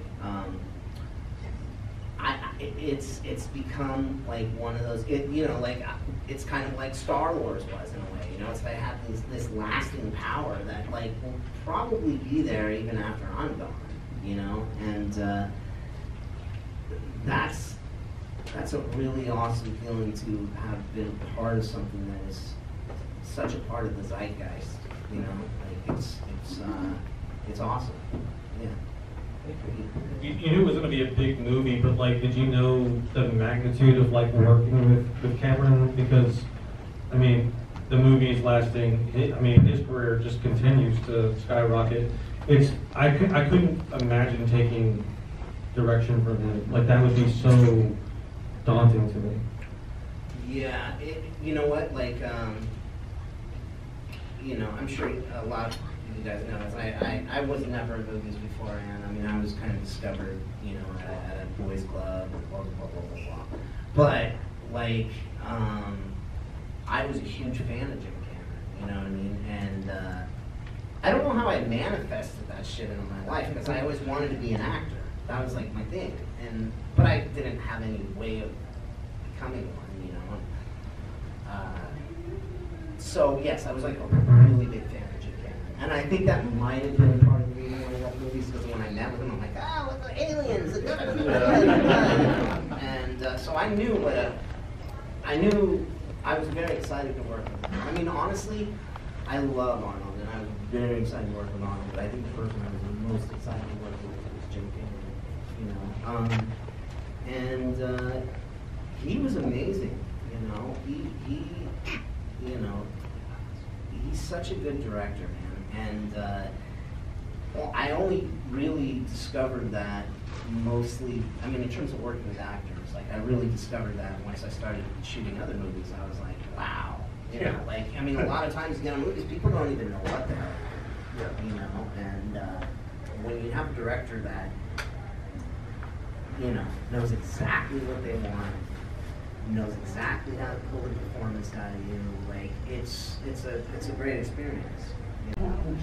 He would say it was very difficult, because, like, I think, like, I mean, I guess the reason why I was casted is because he knew that he'd be able to work with me, you know.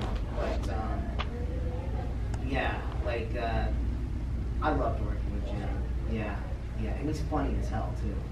Yeah, I like his documentaries and stuff too, or like about the deep sea, because you really get to see that side of him anytime he does like commentary. And I think by watching like this and Alien, like, you don't really get to see him. You know, it's kind of cool. He's a genius. Dude. He's really smart, really fun to do. Sorry. Go ahead.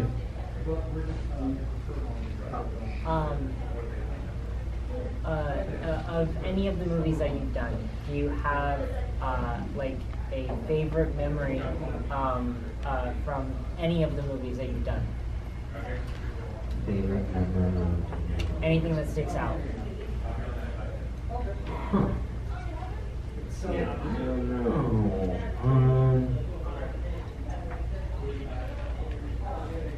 What about Crow? Probably. Any cool stories from Crow? Crow, yeah.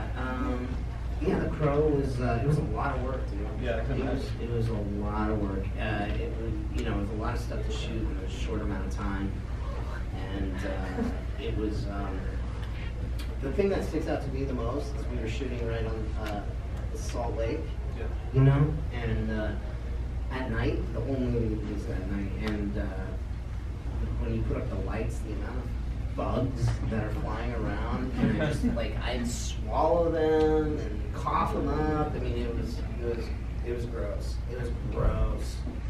But, you know, I enjoyed it. You know what, like, in terms of fun memories, it's like, it's hard to even think, man. It's probably like, you know, like making out with some chick or something.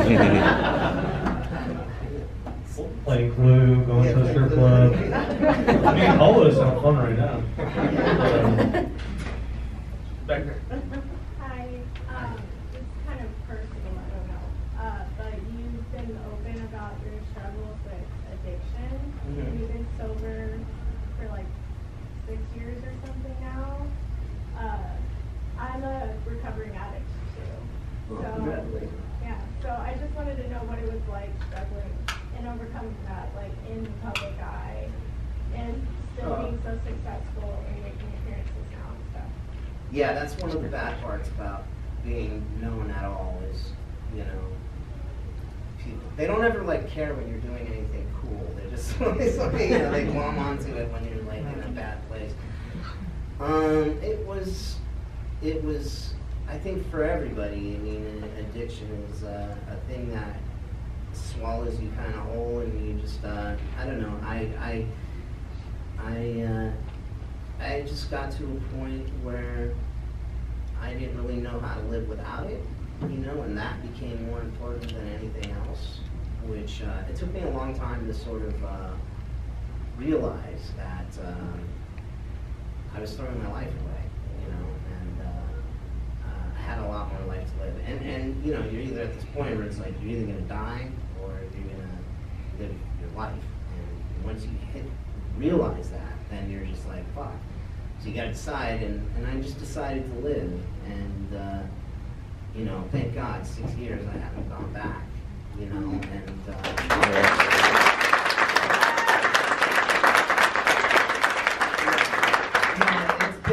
it's probably, I mean, if anybody's in here struggling with addiction, it's the best decision I've ever made in my life. Honestly, it really is. I wake up, and it's hard. It's really fucking hard, man. Like, you know, especially in the beginning, it's really hard. But as time goes on and I get stronger, and you take all that time you spent, like, you know, buying drugs. I was buying heroin. You know, I mean, this time that I took to squirt heroin and all that, I now spend that time bettering myself, you know, and being there for other people, and, you know, building those relationships with the people that I love more than I ever have. So, I mean, and, you know, my career, stuff like that. So it's been great. It's been really good. And on American Heart, it's a very dramatic movie you did. Like, you know, dad's an ex-con. Is that kind of also an American history after your brother being ex-con? Did y'all like talk to ex-cons or anything like that?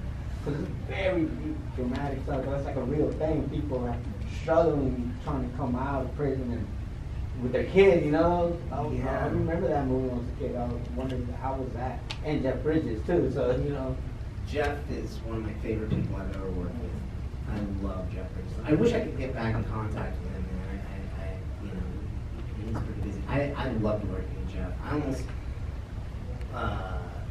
sounds good, but I almost like looked at him almost like a father figure. You know, like when I was working on that movie. I really loved him. That was like a very deep movie, you know. Yeah. Ex-con that trying to hook up with his son. Yeah, and you know who he was? I don't know. You know, it's sort of like in the ex-con kind of world. There's this writer named Eddie Bunker. He's like a very famous writer, and he did a lot of time in jail. I think he was in jail with Danny Trejo. I'm not sure. Eddie Bunker, and he was on set with us the whole time, you know, to kind of help Jeff out. And you know, Eddie Bunker. I also did a movie called Animal Factory. That's a good one. Oh, thank you. Yeah, and Eddie was there. You know, I guess Eddie was sort of the guy to go to for the authenticity of things, you know, and yeah, man, the stories, dude, the stories. You hear, it's crazy. Go ahead. I don't know how to follow up that question and answer. But I'm going to bring it back to The Crow, Wicked Prayer. So The Crow is deep-rooted in love and heartache, and every single actor that has like come to play the role of The Crow has like brought in their like own like beautiful, unique rendition. Like, what did you want to bring to the role when you took on that role of like The Crow and Wicked Prayer? Shit, you know,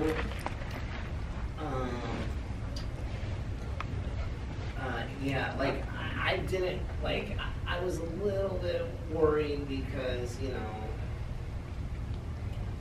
obviously the first one and everything, you can't beat that, you know, randomly. So, I mean, it was a little bit overwhelming. I'm like, you know, but then I just kind of accepted that, you know, he's obviously the best. But I tried to not really pay too much attention to the other Crows. You know, I tried to sort of like do my own thing, and I felt like if I was kind of paying attention to what the other ones brought and all this, I'd get too caught up in that, and I just kind of wanted to keep it sort of, you know, my own thing, and just keep it natural. And honestly, this is gonna be great for getting me hired, but honestly, I end up doing a lot of movies, and I might have like a bunch of ideas floating in my head once I get there, but then I realize like once I get there, I have no idea. No idea. Because, you know, it's all based on the other actors and everything, and it's just, you kind of got to move with it. And it's kind of this really organic thing, you know, acting. So, yeah. Thank you. We got time for maybe like one or two more. Hi, you're kind of more known for your more like nitty-gritty roles, right? Would you be open to doing something more like lighthearted? Like, if Disney or Hallmark called you, would you be like, sure? Or would you be like, no? Like, how do you feel about stuff like that? Is there something that you just wouldn't do? Like, it's just too like, nah. Yo, dude, I'd do anything at this point. There's a paycheck involved. No, I mean, honestly, yeah. Yeah, I mean, I've done a couple lighthearted films. I mean, you know, obviously Detroit Rock City and Packer and all these other things. Yeah, man. I love acting. I really do, and anything that I get to do that in is great. Is great. And actually, it's funny, dude. Like, I find comedy sort of harder than drama. It really is, because that's like a whole other thing. And I'm just kind of like one of those people that's like funny when I'm not meaning to be funny, you know? Like, so it's like when you tell me that I need to be funny, it's just like, yeah. But yeah, dude, so I would love to do that. I would love to do anything. A Hallmark movie, shit, sure. I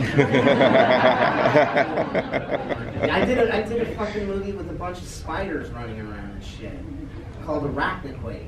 Yeah, I'll do anything. More of that. Not picking and choosing.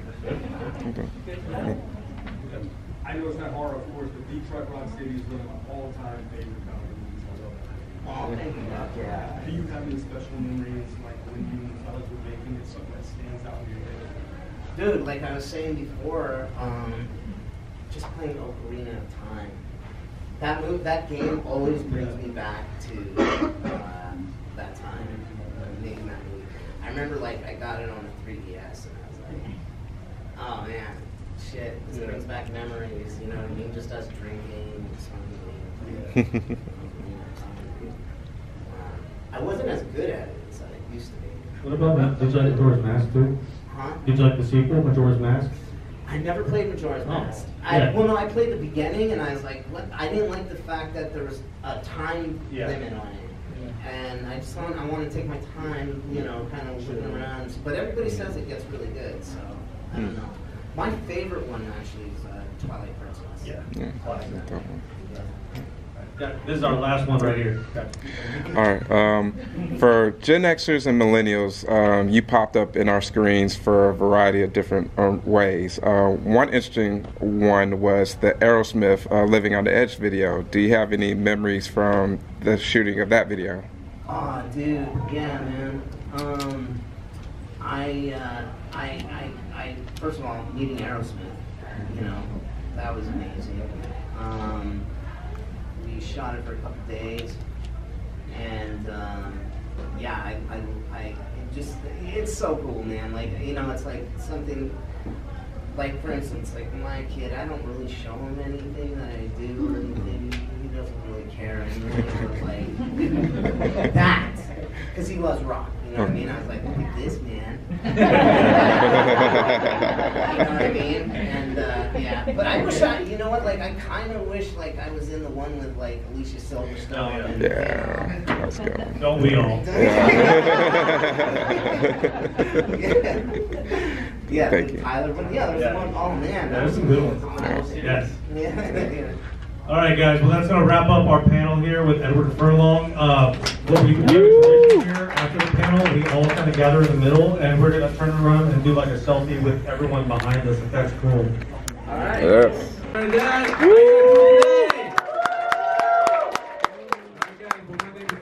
I am from 13th Floor Houston, and I will be hosting this costume contest with some of you lovely people here today. Yes. And right now, I would like to introduce our wonderful judges. I'll go first. Hi, hola.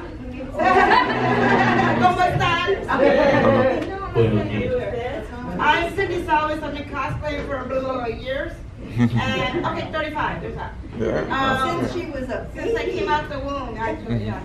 And all I say is, I want everyone to just have a good time. They're hearing me out there. It's for fun. This isn't like other cosplay contests that it's not. Come in here, do your thing, be your character. A lot of these people that are coming through, remember they're shy by nature, some of them. And this is their first time, so please understand that they may be nervous, they may, clap for everybody equally and evenly. I would appreciate it. I'm sure they would appreciate it as if it was yourself or one of your loved ones. So that being said, I'm going to pass it on to the next person, who's my other judge, Michelle Holloman. Hi. Mickey Hollow, sorry. Mickey Hollow. I am an amateur photographer and a cosplayer. I usually make my own stuff, so proof that you don't have to, it doesn't have to be perfect. You just have to enjoy what you're doing. You can buy it at the store, you can make it yourself, if you piece it together from the thrift store. It doesn't matter. So, all right. I am Willie Vodka. I'm shy. We're all shy, and I'm not perfect. But like how she said, I have been not cosplaying. I'm a haunted house character from Creepy Hollow Haunted House. I've been doing this for about 8 years. I went from version 1 to the version you see today. I went from doing just scaring people to making content, and I ended up doing movies. The shirt on my chest is from Spencer's. I've done a lot of things in my past. And with that, you got to start somewhere, guys. You start from nothing, and then you never know where you're going to end up at. And that's what my words are for these cosplayers. Just have fun. I'll wing everything I do. That's here to And just kind of piggyback off what everybody just said up here, guys. As soon as they come up here, please give them a round of applause, guys, because it takes a lot for them to come up here, and this might be their first time, whether it's their 27th time. Give them some love, give them support, and make a lot of noise for you guys, because they spend a lot of time on their costumes. They spend a lot of time designing, and like I said, this is just for fun. You know what I mean? And we're all family. We have been to spend the whole weekend together, right? Oh, come on, guys. Y'all got one.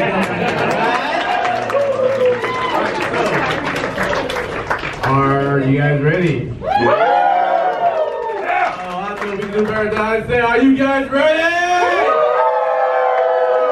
Let's get it started, guys. Our first contestant is going to be Axe-Boy from Identity 5.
Alright guys, next up, Winslow Lease Compressor.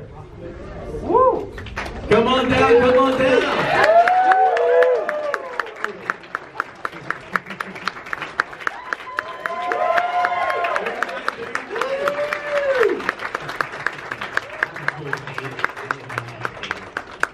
Okay, alright guys, next up we got the Jacko from 13 Ghosts.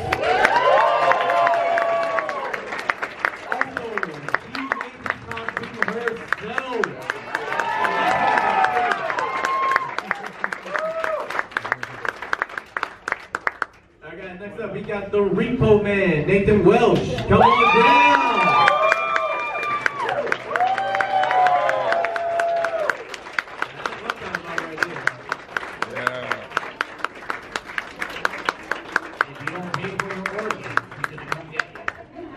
And she will still. All right, next up, we got Little Sister from BioShock. Yeah.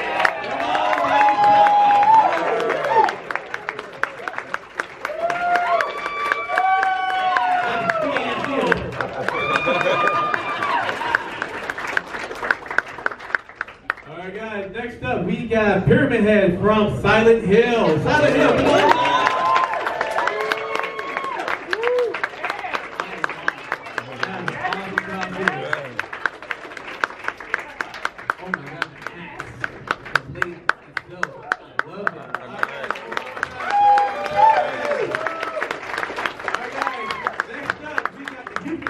Festival 2024 logo!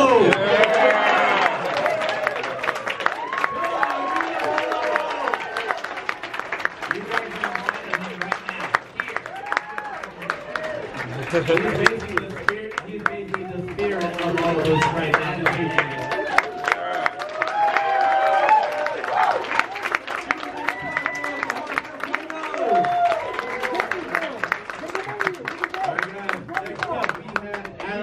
Barbara from Beetlejuice.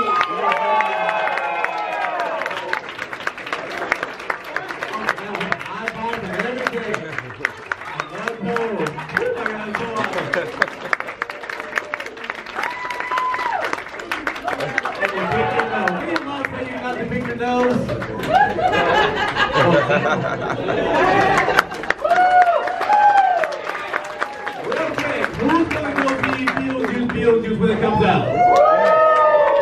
I better see all y'all there. I'm so glad you didn't say it a third time. Okay, next up we got the Scarecrow from Batman.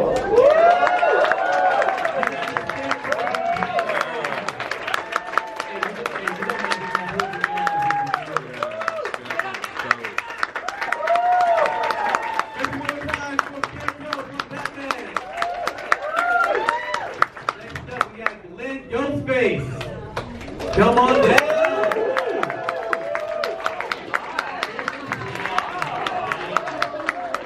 Very funny. Very glamorous. I know, right? Oh, and I love the phone.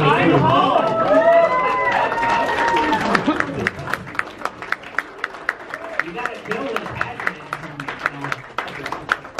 All right, next up we got Mr. Henry Warding, Bloody Valentine.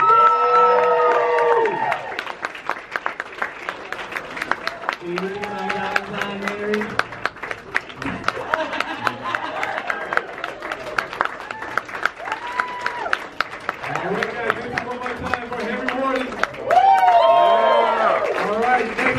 got Art the Clown.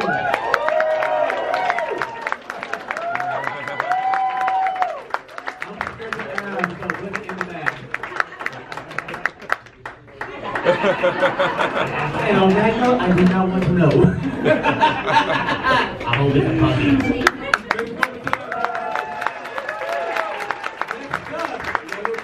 We got Art the Clown 2.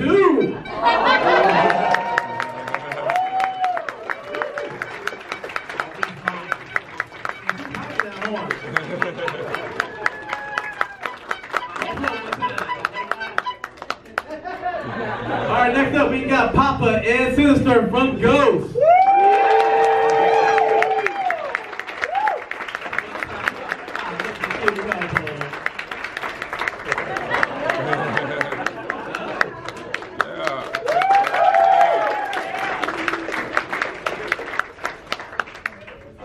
Okay, next up we got Silent Hill Nurse.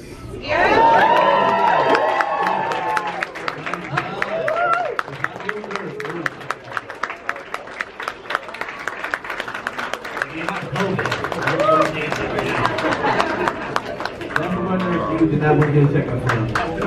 All right, make some more time for the Silent Hill Nurse.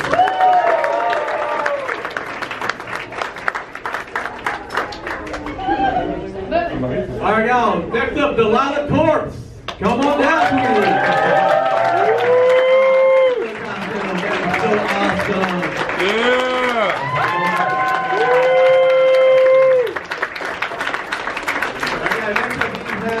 Lily Corpse, come on down.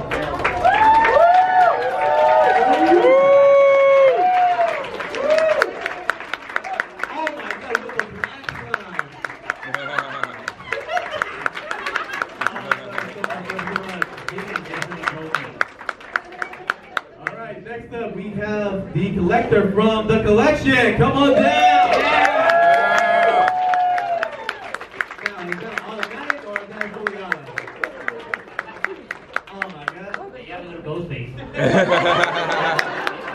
Alright, next up we got little Cosplay.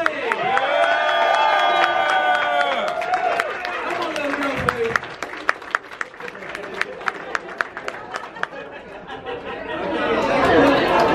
Thank you. That was so awesome. Alright, next up we got Art the Clown and Little Penelope. Oh, Penelope.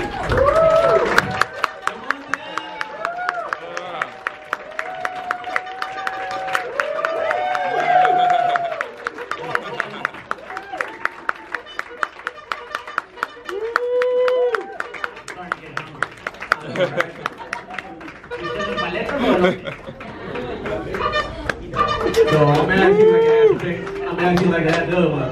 What's in the bag?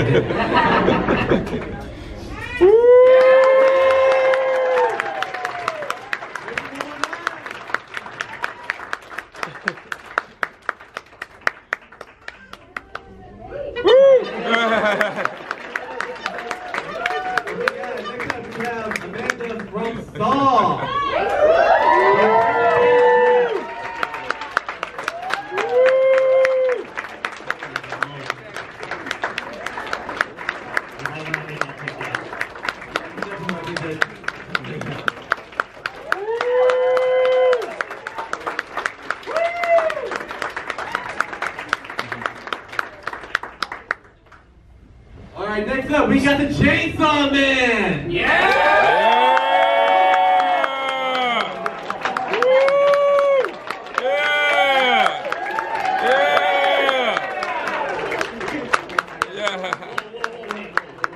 Alright, also we got Baby Pachita.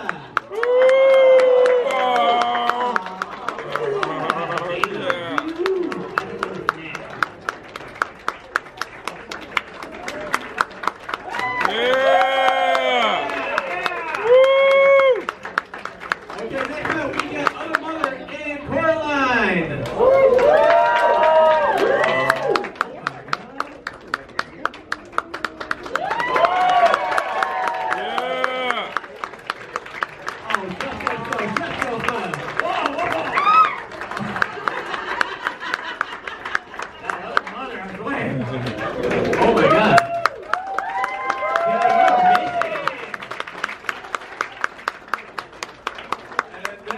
And last look at, we got the Predator.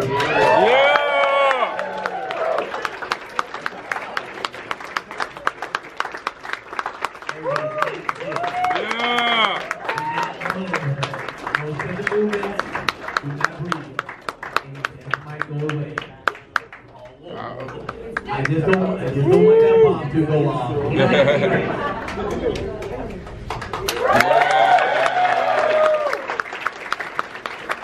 Alright, next up, we got the Scarecrow. Come on up, Scarecrow. Take it down, take it down. Ooh. Drop them stuff.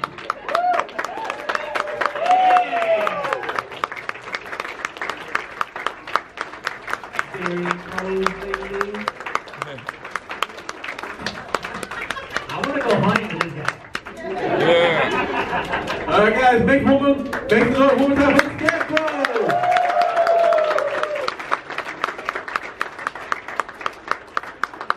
Alright guys, next up we got Winslow the Phantom and Phantom of the Paradise.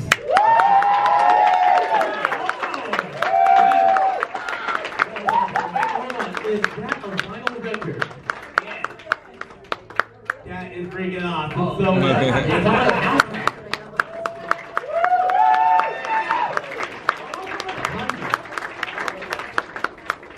Alright, y'all, so we got one more, and so I want you to come on down here. Come on down here. Alright, y'all, make some noise for her!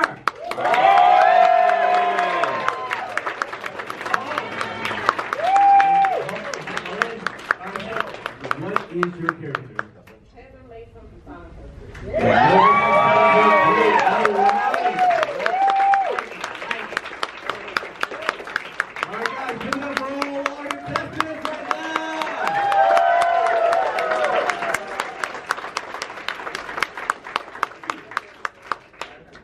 Alright guys, so they are going to deliberate for the next few minutes, so please be patient and we will decide. Willie, you ready? Huh?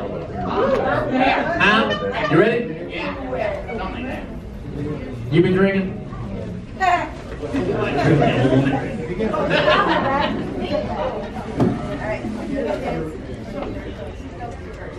Okay. So, after 2 hours of deliberating, we were arguing back and forth, and I was like, this kid, this one right here, little Ghostface, third place. Come on down. Little Ghostface.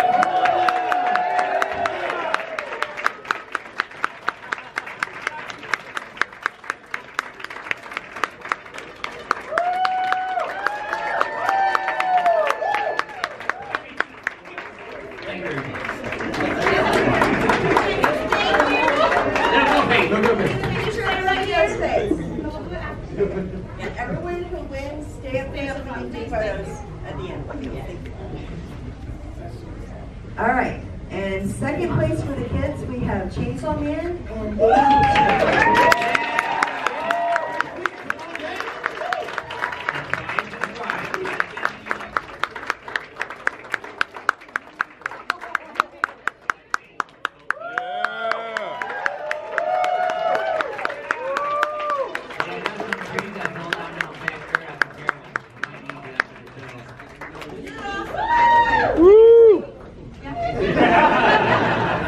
Can you stand like next to You'll go see. Are you dad? Yes. Get a little further. You can. Yeah.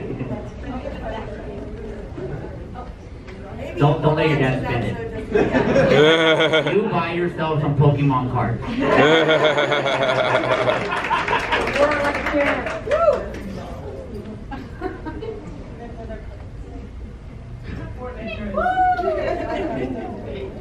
Okay, so first place for the kids. Can we have Delilah Corpse come up?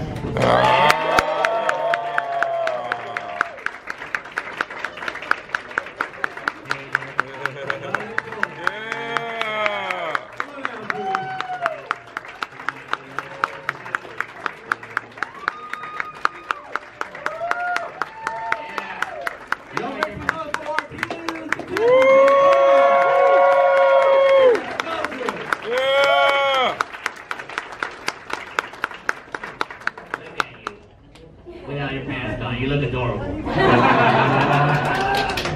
I just want to say one thing. Oh, I don't need a microphone. I just want to say everyone is amazing. Everyone is amazing. Every single person that came up here, I don't care what, was amazing. Can we please get a round of applause for that?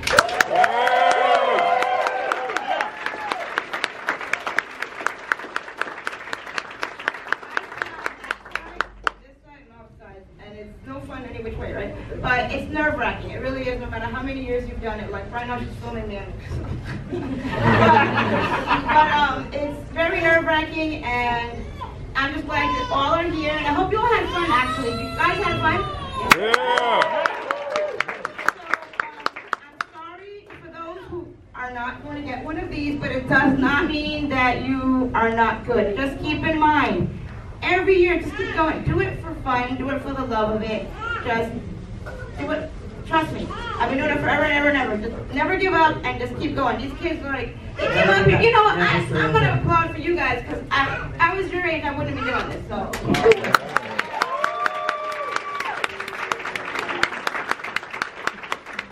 And now we can go ahead and do third.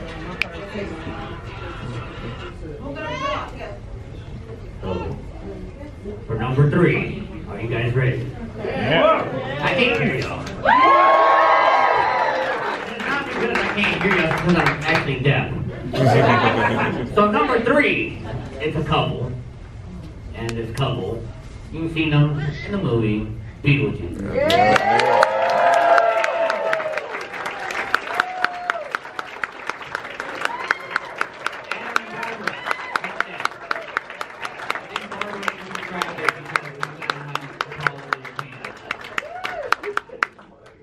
Whoever can see can grab this.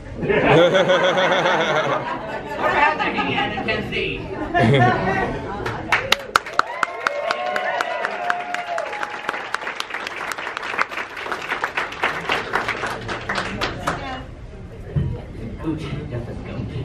All right, and for second place, another couple, Other Mother and Coraline, please.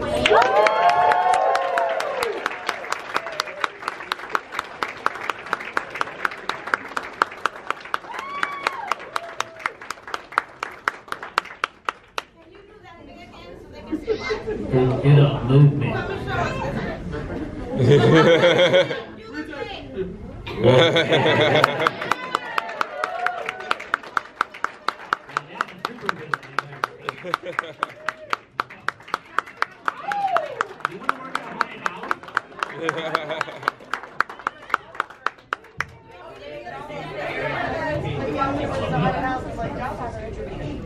And the moment we've all been waiting for. It was tough because there was about 8 or 9 or 10 of you, and we narrowed it down to everything. So it's just everything. It was a lot. There were so many that were so great, but we had to narrow it down, and we chose the Jackal. Yeah!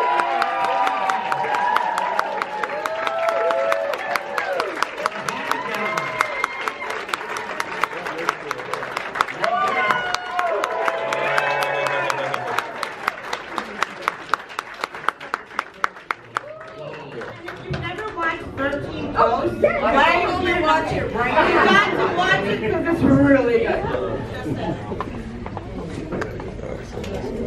That's the happiest I've ever seen. Make some noise, guys, for all of it.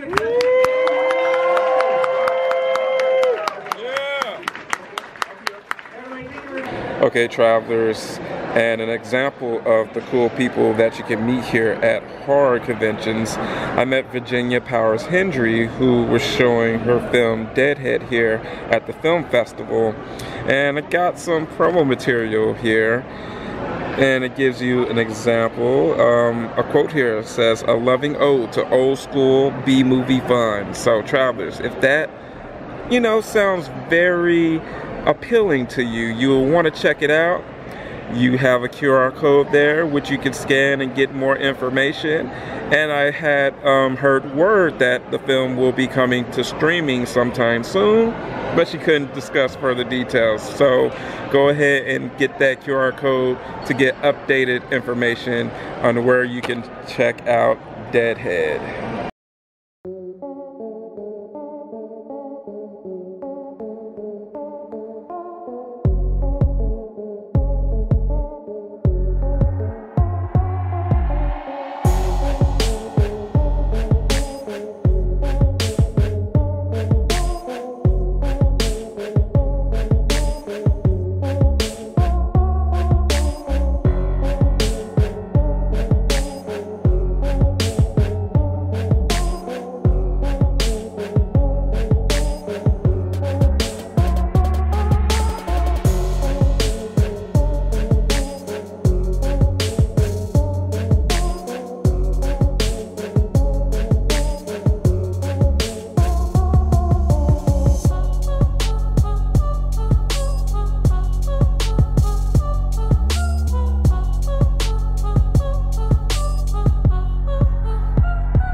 Travelers. That's 2024's Houston Horror Film Fest.